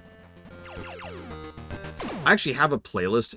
I have 2 Metroid playlists.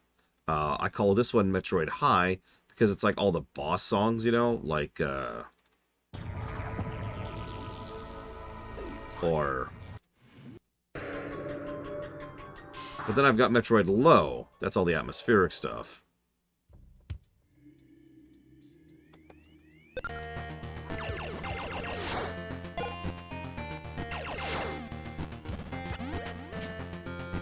Does AM2R use unique music, like composed by the mod creators?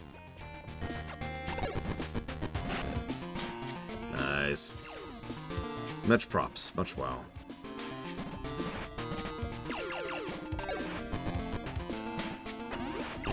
Hey, speaking as a mixer, remixing is its own talent that takes time and work and effort, and should be considered a real art. God damn it. I make real music, I swear. Sorry.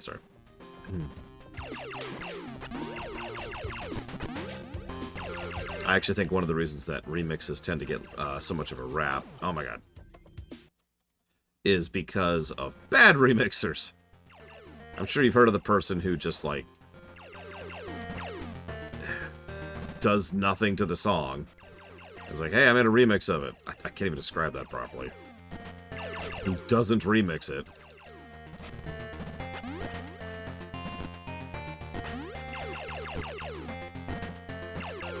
That's doubly funny, because most actual professional artists do remixes all the time. They just call them covers.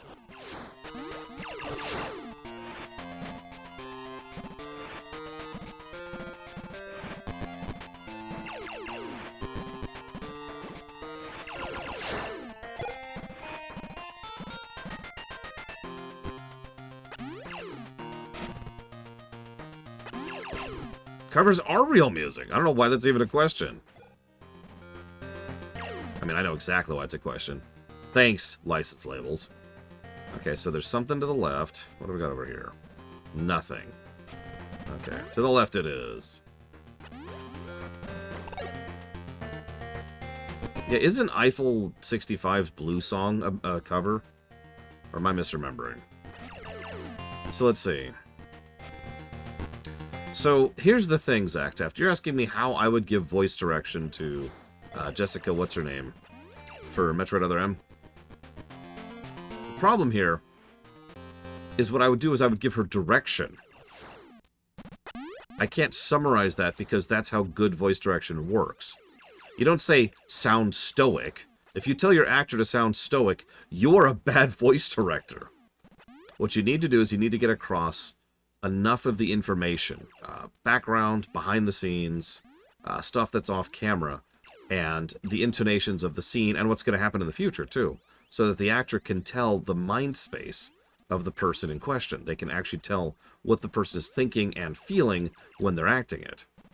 That is my preferred directorial style, obviously, and that is how I do my own direction. So when I want you to sound sad, I don't say, sound sad. I say, all right, listen. This is what you've just been through. And it's worth noting that this is coming just 3 days after this traumatic event just happened to you. So you're still kind of emotionally unstable, and you've been pushing it to the back of your mind this whole time. But now this happened, and now all of that's coming smashing through with the event that just happened. And then you say these lines, say your lines, and then boom. That's voice direction.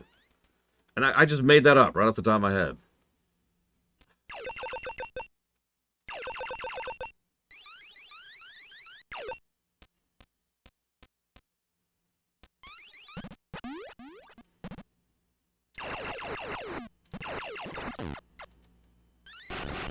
Yeah, say your lines badassfully.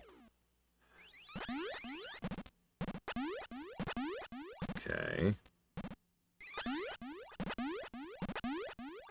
The best idea for a Warcraft spin-off I've ever heard? How about a Warcraft 4X? Oh, you mean not one of my ideas. How about a Warcraft RPG? You know, Warcraft 3, but actually going into it.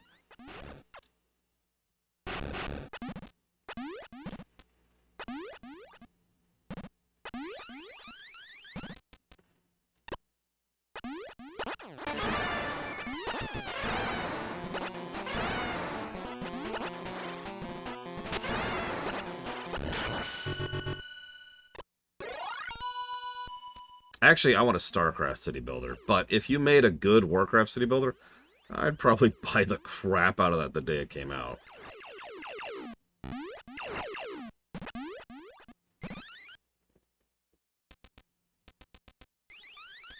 That's a good question. So, everyone in chat, you're making a Warcraft RPG. Congrats. What type of RPG is it? Because there are many, many types of RPGs out there.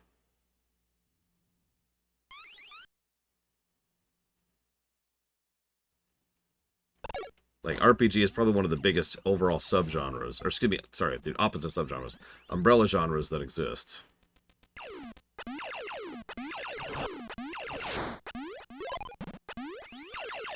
Warcraft, Blade Jamal. It's a Warcraft RPG.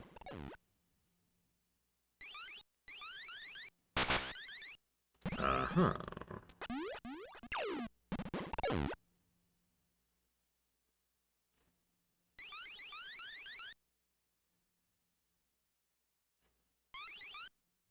I mean, a tactics RPG sounds legit and like a snug fit, for lack of a better way to put that. And yeah, CRPG just also sounds like it would fit. Although, I've said before, CRPG fits most settings like a T. There's spikes. I don't like spikes.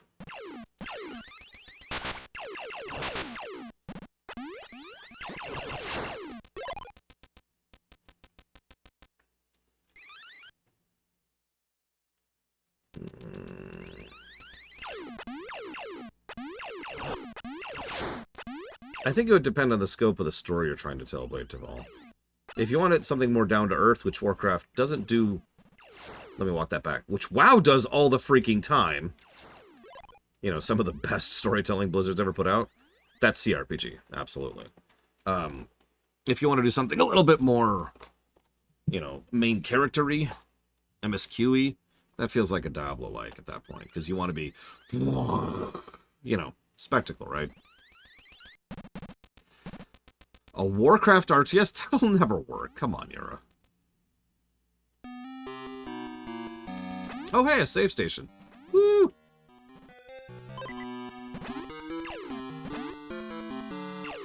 I'm not super impressed with the placement of the save stations, but at the same time, a combination of health drops and lowered enemy damage has made it so it's not terrible. Which I suppose sounds like low-hanging fruit, but, you know, immediately after playing Metroid 1, I'll take what I can get.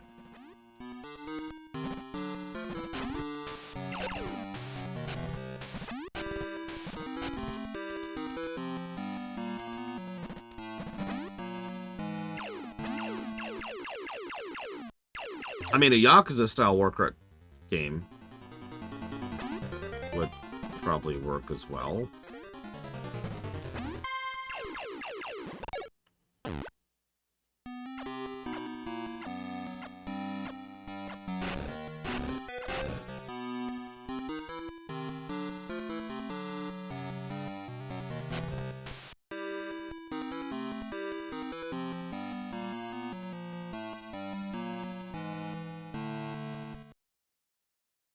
Look, I wasn't complaining.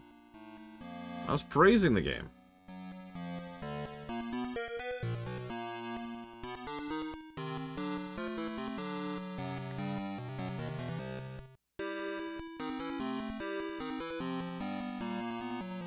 Fair enough. I was neutraling the game, which so far seems to be represented in the document as well.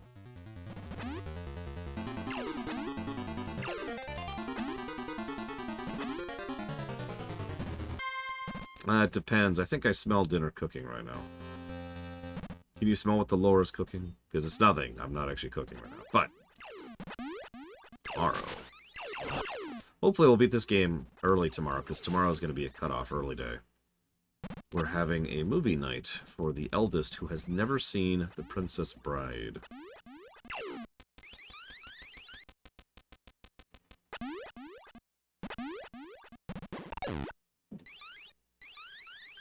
More spikes. And a down. Probably not, Talia said.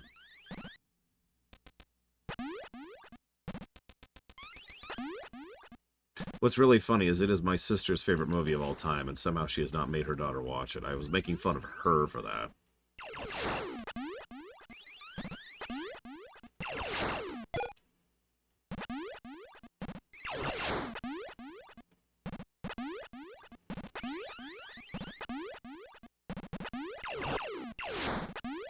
I don't actually remember when I first saw Princess Bride.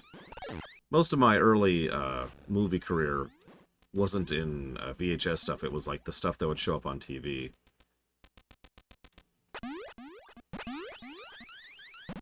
Of course, we were rich. We had a VCR, and so we'd record our own movies.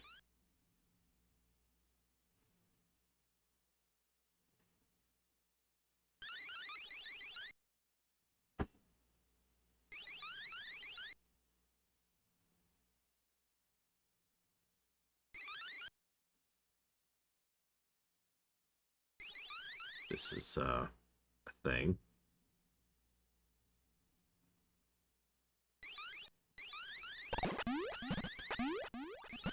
How are you liking the Bond series so far, Blue Alex?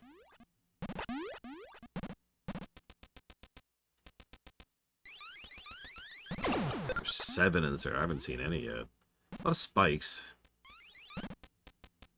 There's one. Ooh, he's way over there. See you around, Javin. Enjoy the eats.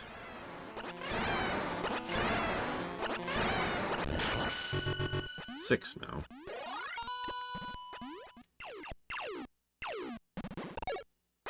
That's interesting.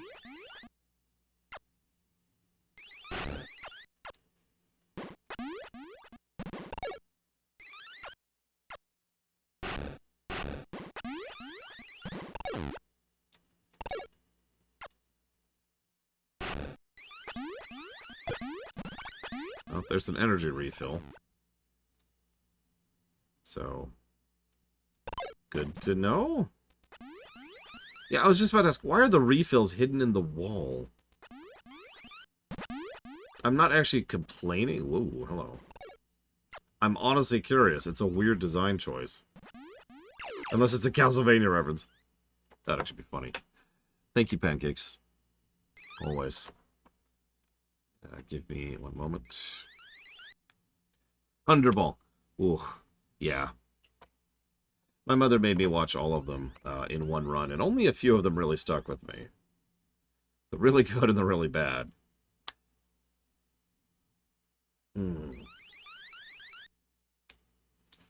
Yes, Talia is it? I don't know. I mean, the ship does have both an energy and a missile recharge. Automatic SE, Star Trek Resurgence, and Manor Lords. Is that on the list now? I think it is. I think Mr. Red added that. If I could choose any existing IP for my first game,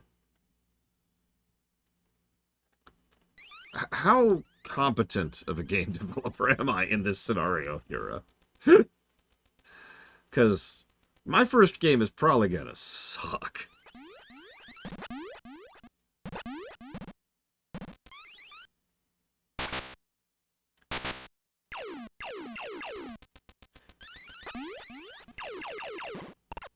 I mean, I know a lot about game design, but, you know.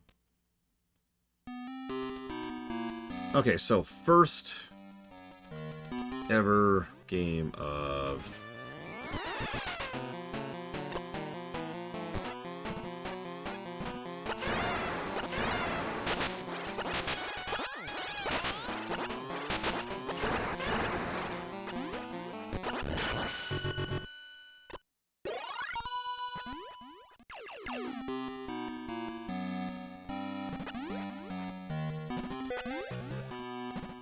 I think Manor Lords is on the list. I think the website isn't up to date.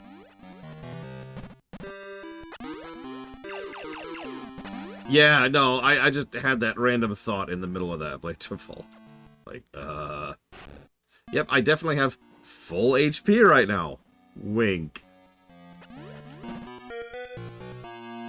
I like Tomorrow Never Dies. I haven't seen any of the Craig stuff, so I can't speak to any of that.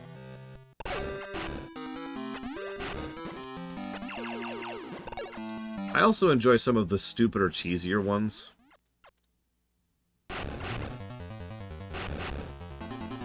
Like, Diamonds Are Forever, which is, let's be clear, a pretty crap game, or movie, but, like, I enjoy it more than I probably should.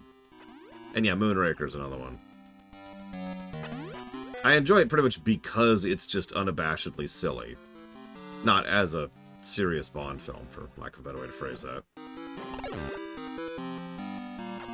Okay. Okay,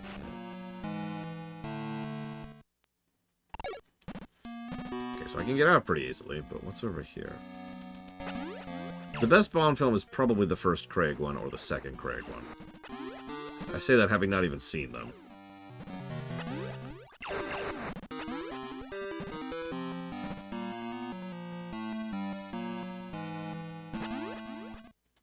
GoldenEye is an interesting one. It was kind of the Force Awakens sort of a situation. Okay, this is a thing that's happening now. It was a very play it safe kind of a thing. They weren't sure about the feasibility of the Bond IP in the modern era.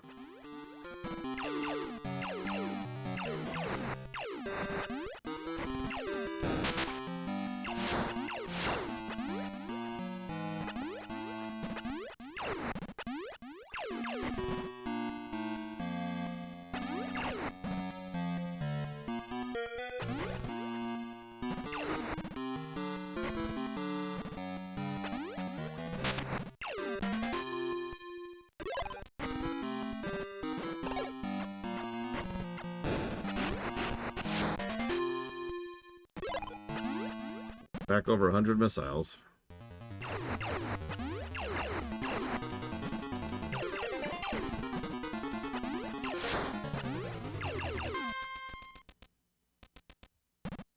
Hey, Blade I take it all back. Can I have my differently colored areas from Metroid 1 back, please? I just realized that mentally, I barely have a mental map of where I am. Like, I kinda do, you know? I have a little bit of an idea of where I am.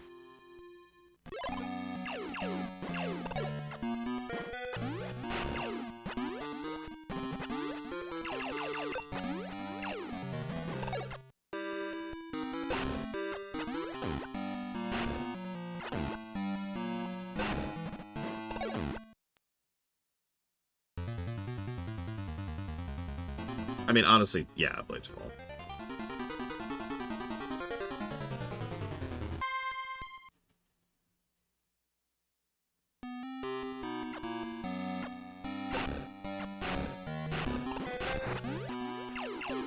But there's an E-Tank! Okay, can't get the E-Tank. Got it. I'll try one more thing before we give up completely.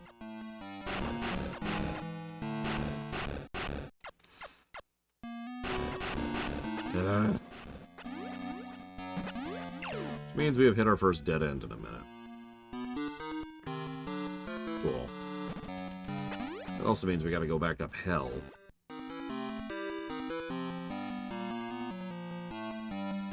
Yeah, all of the data that you're seeing right here is actually on the Game Boy cart, and the GBC, excuse me, is interpreting that, just like the Super would.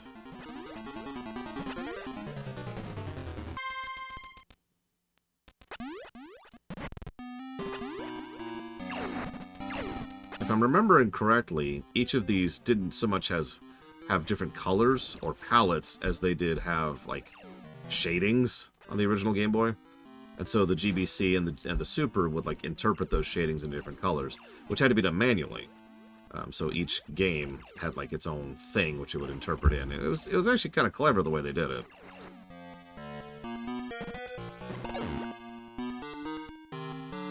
Pretty basic when you get down to it. It's essentially just a text file that says, for this game, you know, shade 1 is red, shade 2 is green, and shade 3 is blue, and so forth and so on.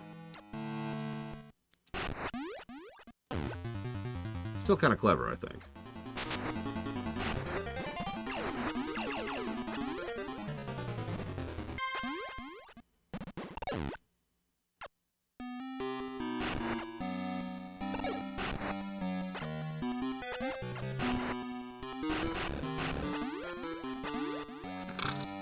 Sure. Okay. This is like our third red door, isn't it? Oh, hello. High jump. I actually have heard of Gato Roboto. That's the cat one, right? it's not, then ignore me. Oh, it is the one. Yay! Memory. I've seen it sped run before.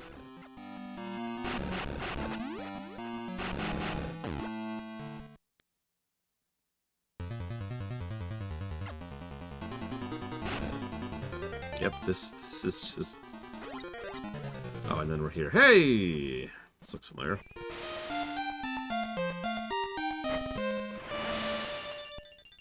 Yeah, despite some early hiccups, the game is doing a lot better its overall balancing and fairness than over Metroid 1.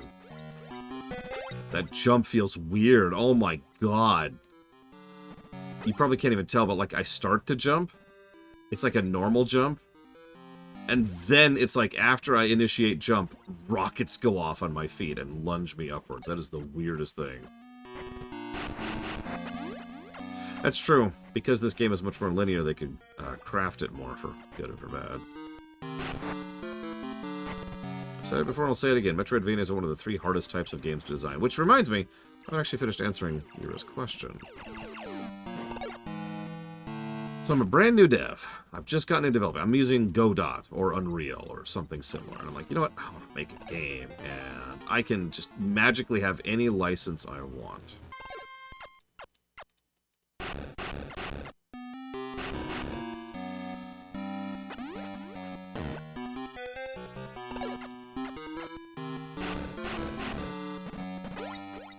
So I'm trying to think of this from the perspective of what would I most want to experiment with to learn game design, right?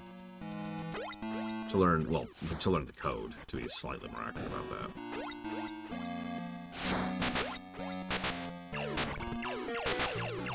Game. Okay, that was interesting.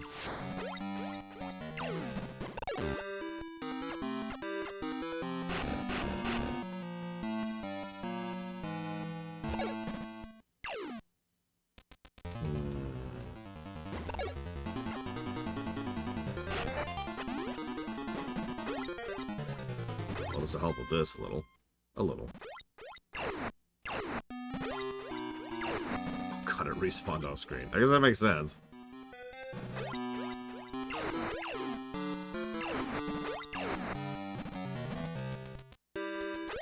Yeah, but what IP has to mean? You're given free license. You can be any IP you want to. What do you pick?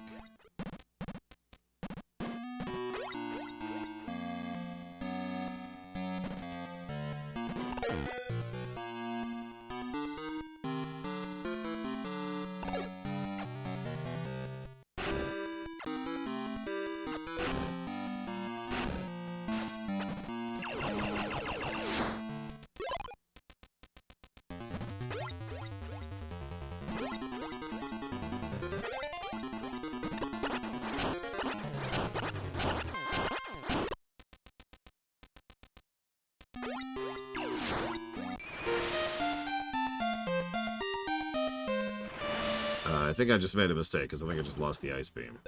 Yeah, I did. Well, that sucks. Okay, hopefully I don't need the ice beam. I mean, they're immune to it anyway, so I guess it's not, like, anything big loss there.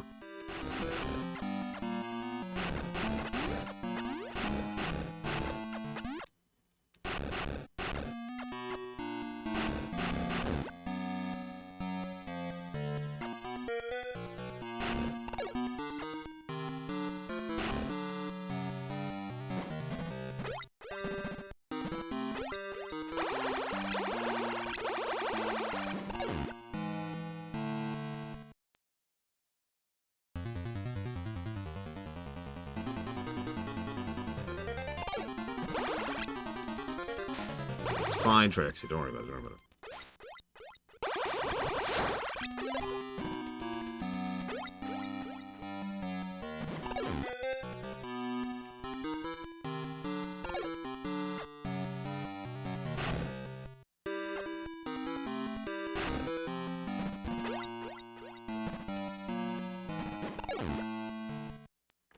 So we might be here a minute.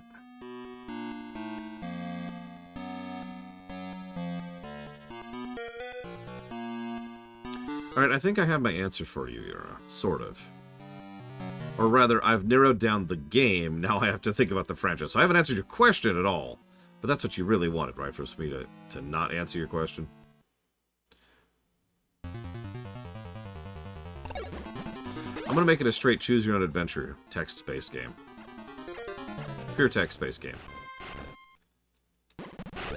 Point in fact, I've actually thought about making one of those for real. I have the engine and everything. I know how it works, I know the logic of it. And I've actually made choose-your-own-adventures, you know, books in real life before. So...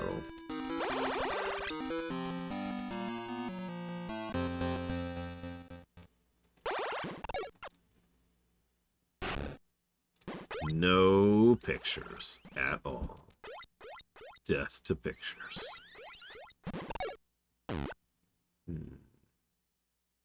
So what IP would I most want to do as a choose-your-own-adventure in?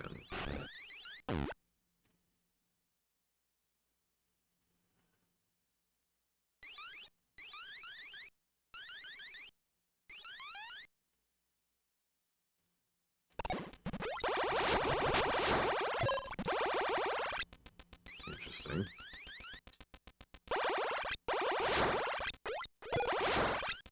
Well, it certainly kills stuff faster.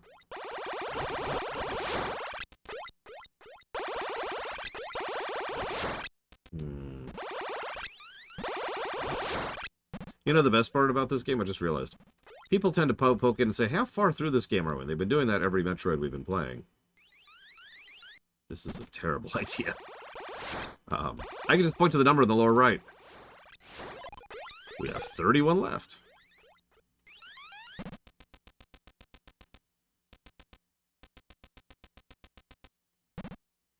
What do you mean compared to canon? Sonicom. I mean, obviously there were lots and lots of ways to die horrifically, if that's what you mean. Like, really, some messed up deaths. Holy crap. I think those writers were working through some times, you know what I mean? Ugh, okay. This is definitely the intended route. Oh, did I do that? No. Yeah, it used to bother me, some of those deaths. It's like, oh my god. Why?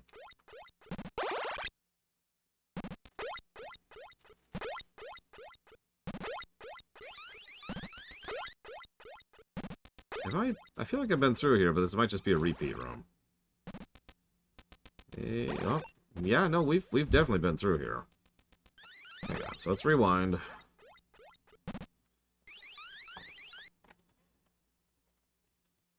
Yeah, this feels like how we entered the pump area or whatever we're in. Phase 3, 4? I've completely lost track. I don't have a map. Alright, so let's see if we can figure out what was up here. Oh no, there's spikes. Yeah, okay, so hang on. So let's try to figure out how to get up. It's probably this way.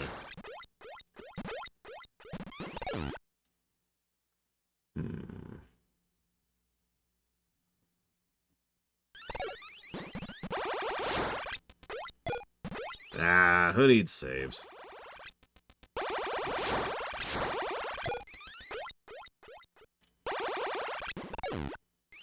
Well, this is how I got in here first time. So this is nothing new. Unfortunately, now I'm stuck here, so this is just the beginning of the dungeon again.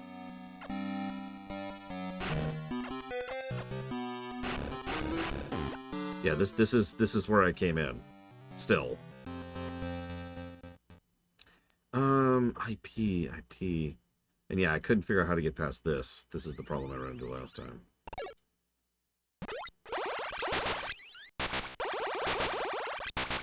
Yeah, let's not die here. So... how important is whatever's up there? Like, is it a Metroid? Because those are kind of manner. I've still got 5 in this area. Jesus. Alright. Well, let's go this way, then. It's okay, there's a save right here. No. Don't tell me, Estimate.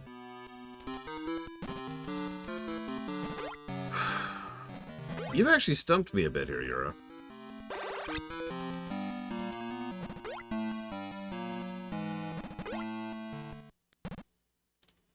I think I'm going to default to Trek. It's kind of the easy answer, you know? So I'll just do Trek. You can do any game in Trek. But a choose your own adventure in Trek, like, I can go any direction with that.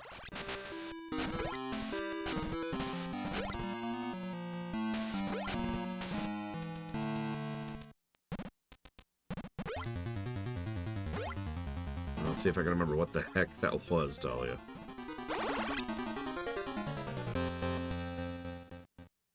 Before it's dinner time, because I can definitely smell... I think that's cooked broccoli. It's broccoli or zucchini, something like that.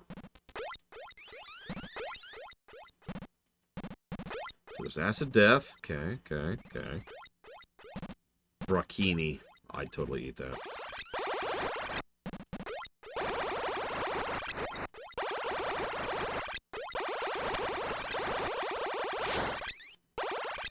Oh, okay.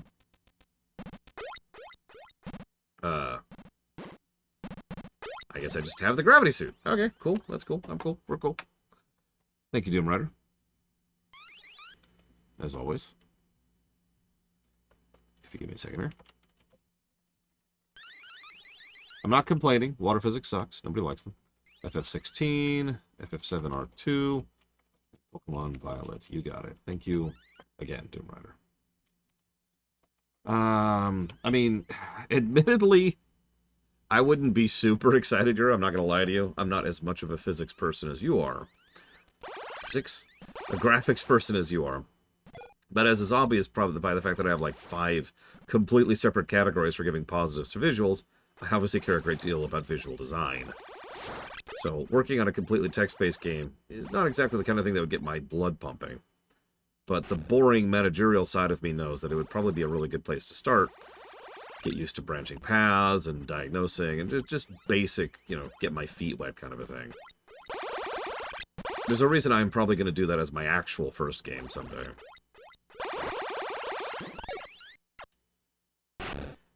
Now, let's move up to our second game. And question for all of you. So you've made your first game. It was a success. Congratulations. You have an Undertale on your hands. Or, what you fig? You have a Stardew Valley in your hands. Congrats! Woo! So now, you can leverage that and make something you really want to make. Now what do you go for? Oh no, not at all, Yura. It wouldn't sell at all. I probably wouldn't even try to sell it. I'd probably distribute it for free.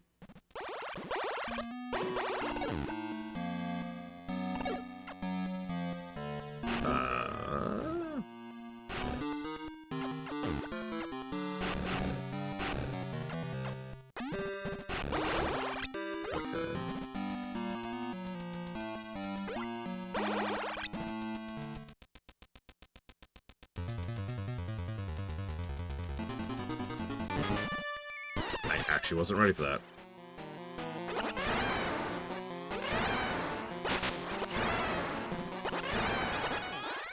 Thank God it's only alphas, because these are still kicking my ass. I'm actually familiar with La Milana, although I've never played them.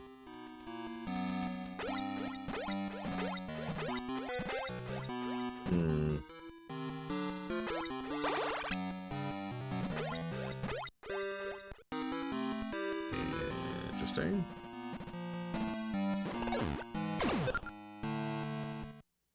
I'm not going to question what's happening now.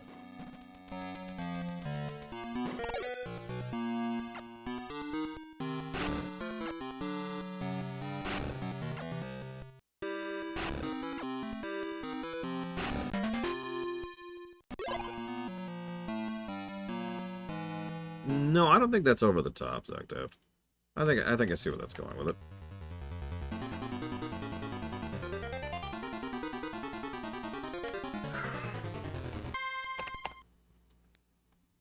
I think for my second game, I would either go with something easy, like a JRPG, or something easy, like a basic platformer, 2D platformer.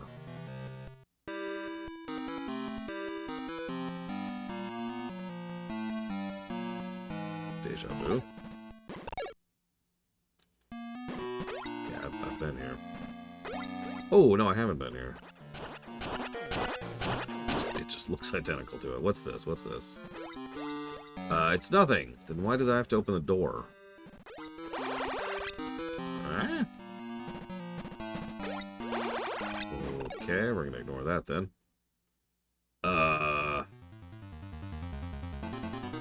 Listen, there's nothing to explore. There's nothing here.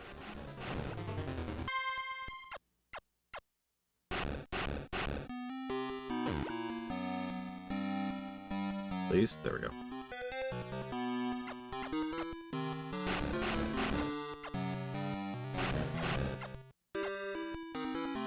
Listen, there's no important powers here, okay? There's nothing important going on here. Look, I've played Metroid before. I play Super without getting the grappling bait. What do you want from me? And yes, I am proud of that. Thank you for asking me. I think you're right, Blow of Alex. Although, I'll be totally honest, if I didn't have chat right now, I'd probably presume I backtracked accidentally, because this looks really similar to where I was before. What the hell is that?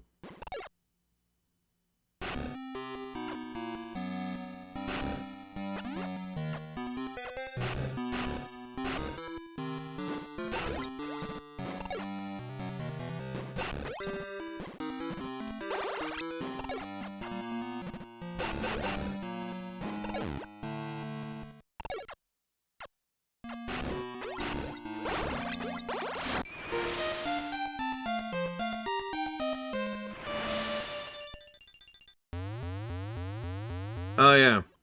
So, this is actually one of the few bits of behind-the-scenes info I actually do have about this game.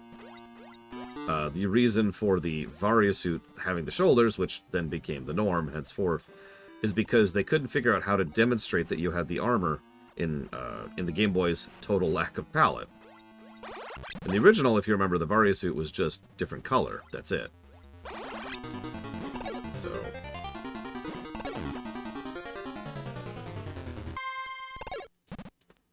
Whee! Thus was Metroid born. Yeah, it's funny, because she looks so much better this way. Every time I see her in 3D without the shoulders, I'm just like... It's weird.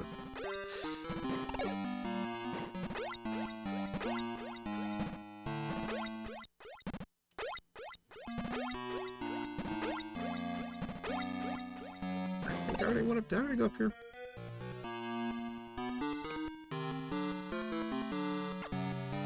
Oh. Well, I guess we'll figure it out later, because I can already hear the calls for dinner going. So tomorrow, roughly 9 a.m. Eastern Standard Time, this